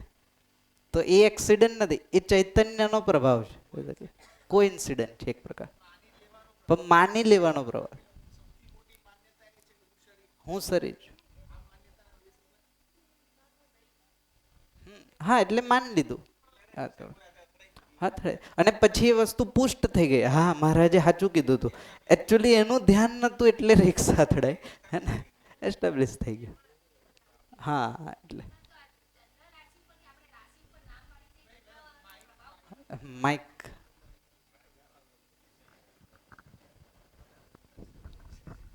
તો સર આપણે રાશિ ઉપરથી નામ પાડીએ છીએ, જાય કે ચંદ્ર રાશિ ઉપરથી તમારી મેષ રાશિ છે, આ રાશિ, તો એ સાચી વાત છે કે રાશિ ઉપર જ નામ રાખવા પડે? એટલે જો નામનો પર્પઝ છે, હવે નામ જો, હે ને, નામ જે છે એ બેઝિકલી વસ્તુ સુધી જવું જોઈએ, હે ને. નામ એટલે એક પ્રકારનો શબ્દ, હે ને. કોઈ પણ શબ્દ છે તો એ વાસ્તવિકતા સુધી પહોંચવી જોઈએ, હે ને. તો નામ રાખવાનો મતલબ છે એ વાસ્તવિકતા ઓળખાય, હે ને. ફોર એક્ઝામ્પલ મને જય કહેશે તો જય વાસ્તવિકતા જે છે એ સ્ટ્રાઇક થશે. ભાઈ તમને કંઈ XYZ નામ હશે તો એ નામથી એ વાસ્તવિકતા આઈડેન્ટિફાય થશે. તો આઈડેન્ટિફિકેશન માટે નામ છે. હવે શબ્દનો શરીર પર પ્રભાવ તો છે, હે ને, કારણ કે શબ્દ છે શું બેઝિકલી જોશો તો શબ્દ એક પ્રકારની ફ્રીક્વન્સી છે ને. ફ્રીક્વન્સી શબ્દ તો પહોંચે ને, સમજે. તરંગ એક પ્રકારના તરંગ છે, હે ને. તો દરેક જડ વસ્તુમાં ધ્વનિ, તાપ અને વિદ્યુત આ 3 તરંગો હોય જ હંમેશા, હે ને. તો જે શબ્દની ફ્રીક્વન્સી છે આ ફ્રીક્વન્સી બીજી ફ્રીક્વન્સી સાથે મેચ થશે તો એનો પોઝિટિવ પ્રભાવ હશે. ફ્રીક્વન્સી મેચ નહીં થાય તો એનો અલગ પ્રભાવ હશે. એટલે ઘણીવાર ફિલ્મ સ્ટારો પોતાના અંદર એ ઉમેર, અક્ષય કુમાર દાખલા તરીકે અંદર એ ઉમેરે એ પાછી માન્યતા છે, હે ને. એના પછી એનો પોઝિટિવ થયું એવું માને છે લોકો. એ માને એટલે માની લીધું ને એટલે પછી એ જ એવું કરે છે. ટેકનિકલી જુઓ, જો આ બહુ સારી વસ્તુ તમે ધ્યાન અપાય. જેમ કે મેં એવું માનતો હોય કે મારા છે ને 7.5 ચાલે તો મારે આ પહેરવું જોઈએ, મારી એવી માન્યતા. તો હું પહેરી લઉં ને પછી મારા વિચાર ત્યાંથી સ્ટક થયા હતા ને, જે અટકી ગયા હતા ને એ ત્યાંથી રિલીઝ થઈ જશે. એટલે એકચ્યુઅલી મેં રિલીઝ થયો એટલે મેં જે કરવાનું છું એ તો કરીશ જ ને, અને એનું રિઝલ્ટ મને મળશે જ. હવે મને શું લાગે કે જો આ પેલું ડાયમંડ મેં પહેર્યો ને એટલે આ રે એકચ્યુઅલી હું જ જવાબદાર છું. એ હું એટલે જીવન, ચૈતન્ય જ ફેરફાર કરે છે એકચ્યુઅલી. હા, ચૈતન્યમાં એક્ઝેક્ટલી. તો મારી માન્યતા ચેન્જ થઈ, જેવી માન્યતા ચેન્જ થઈ એટલે એના વિચાર ચેન્જ થયા, વિચાર ચેન્જ થાય એટલે વ્યવહાર કાર્ય ચેન્જ થઈ. હમણાં વાત સાચી. તમારી મકર રાશિ ખજની અંદર 7.5ની પનોતી ચાલે છે. મારો એક મિત્ર ચાલે છે એમ? હા ચાલે છે. અચ્છા, ઓકે. મારા એક મિત્ર PhD છે. મારો હાથ ફ્રેક્ચર થયો ત્યારે એણે મને કીધું કે મેં ઓબ્ઝર્વ કર્યું કે આપણા સંબંધીઓમાંથી લગભગ 7 કે 8 જણના હાથ પગ તૂટ્યા છે. એટલે મારો તૂટ્યો હતો. એટલે પણ મેં તમને જોયા પછી લાગ્યું તમારે કશું થયું નથી. એટલે આ 7.5ની પનોતી ચાલે છે, એકની માન્યતા છે. એટલે હું માની લઉં કાલથી કે મારે અત્યારે પણોતી ચાલે તો કાંઈક તૂટશે એ નક્કી છે, હે ને. તો મારે નહીં માનવાનું. મારે નામ ખોટું પણ રાશિ મકર જ છે.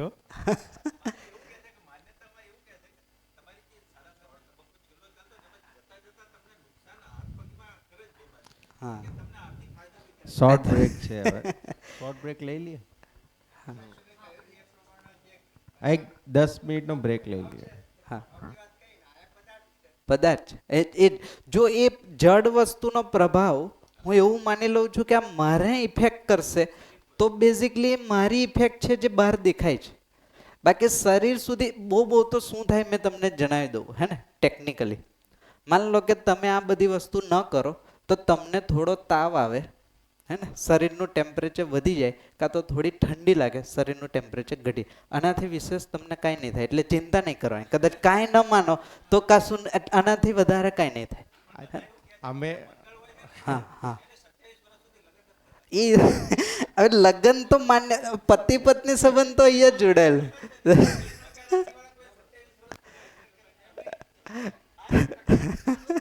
એક બ્રેક પછી 10 મિનિટના બ્રેક પછી મળી. આનો એક ધ્યાન જાય, આનો ચેક પોઈન્ટ એટલો જ છે કે માની લો કે તમારી કઈ રાશિ છે? મકર. તો અહીંયા બધા મકરવાળાને એક્સિડન્ટ થયો તો પછી એને વિચારવું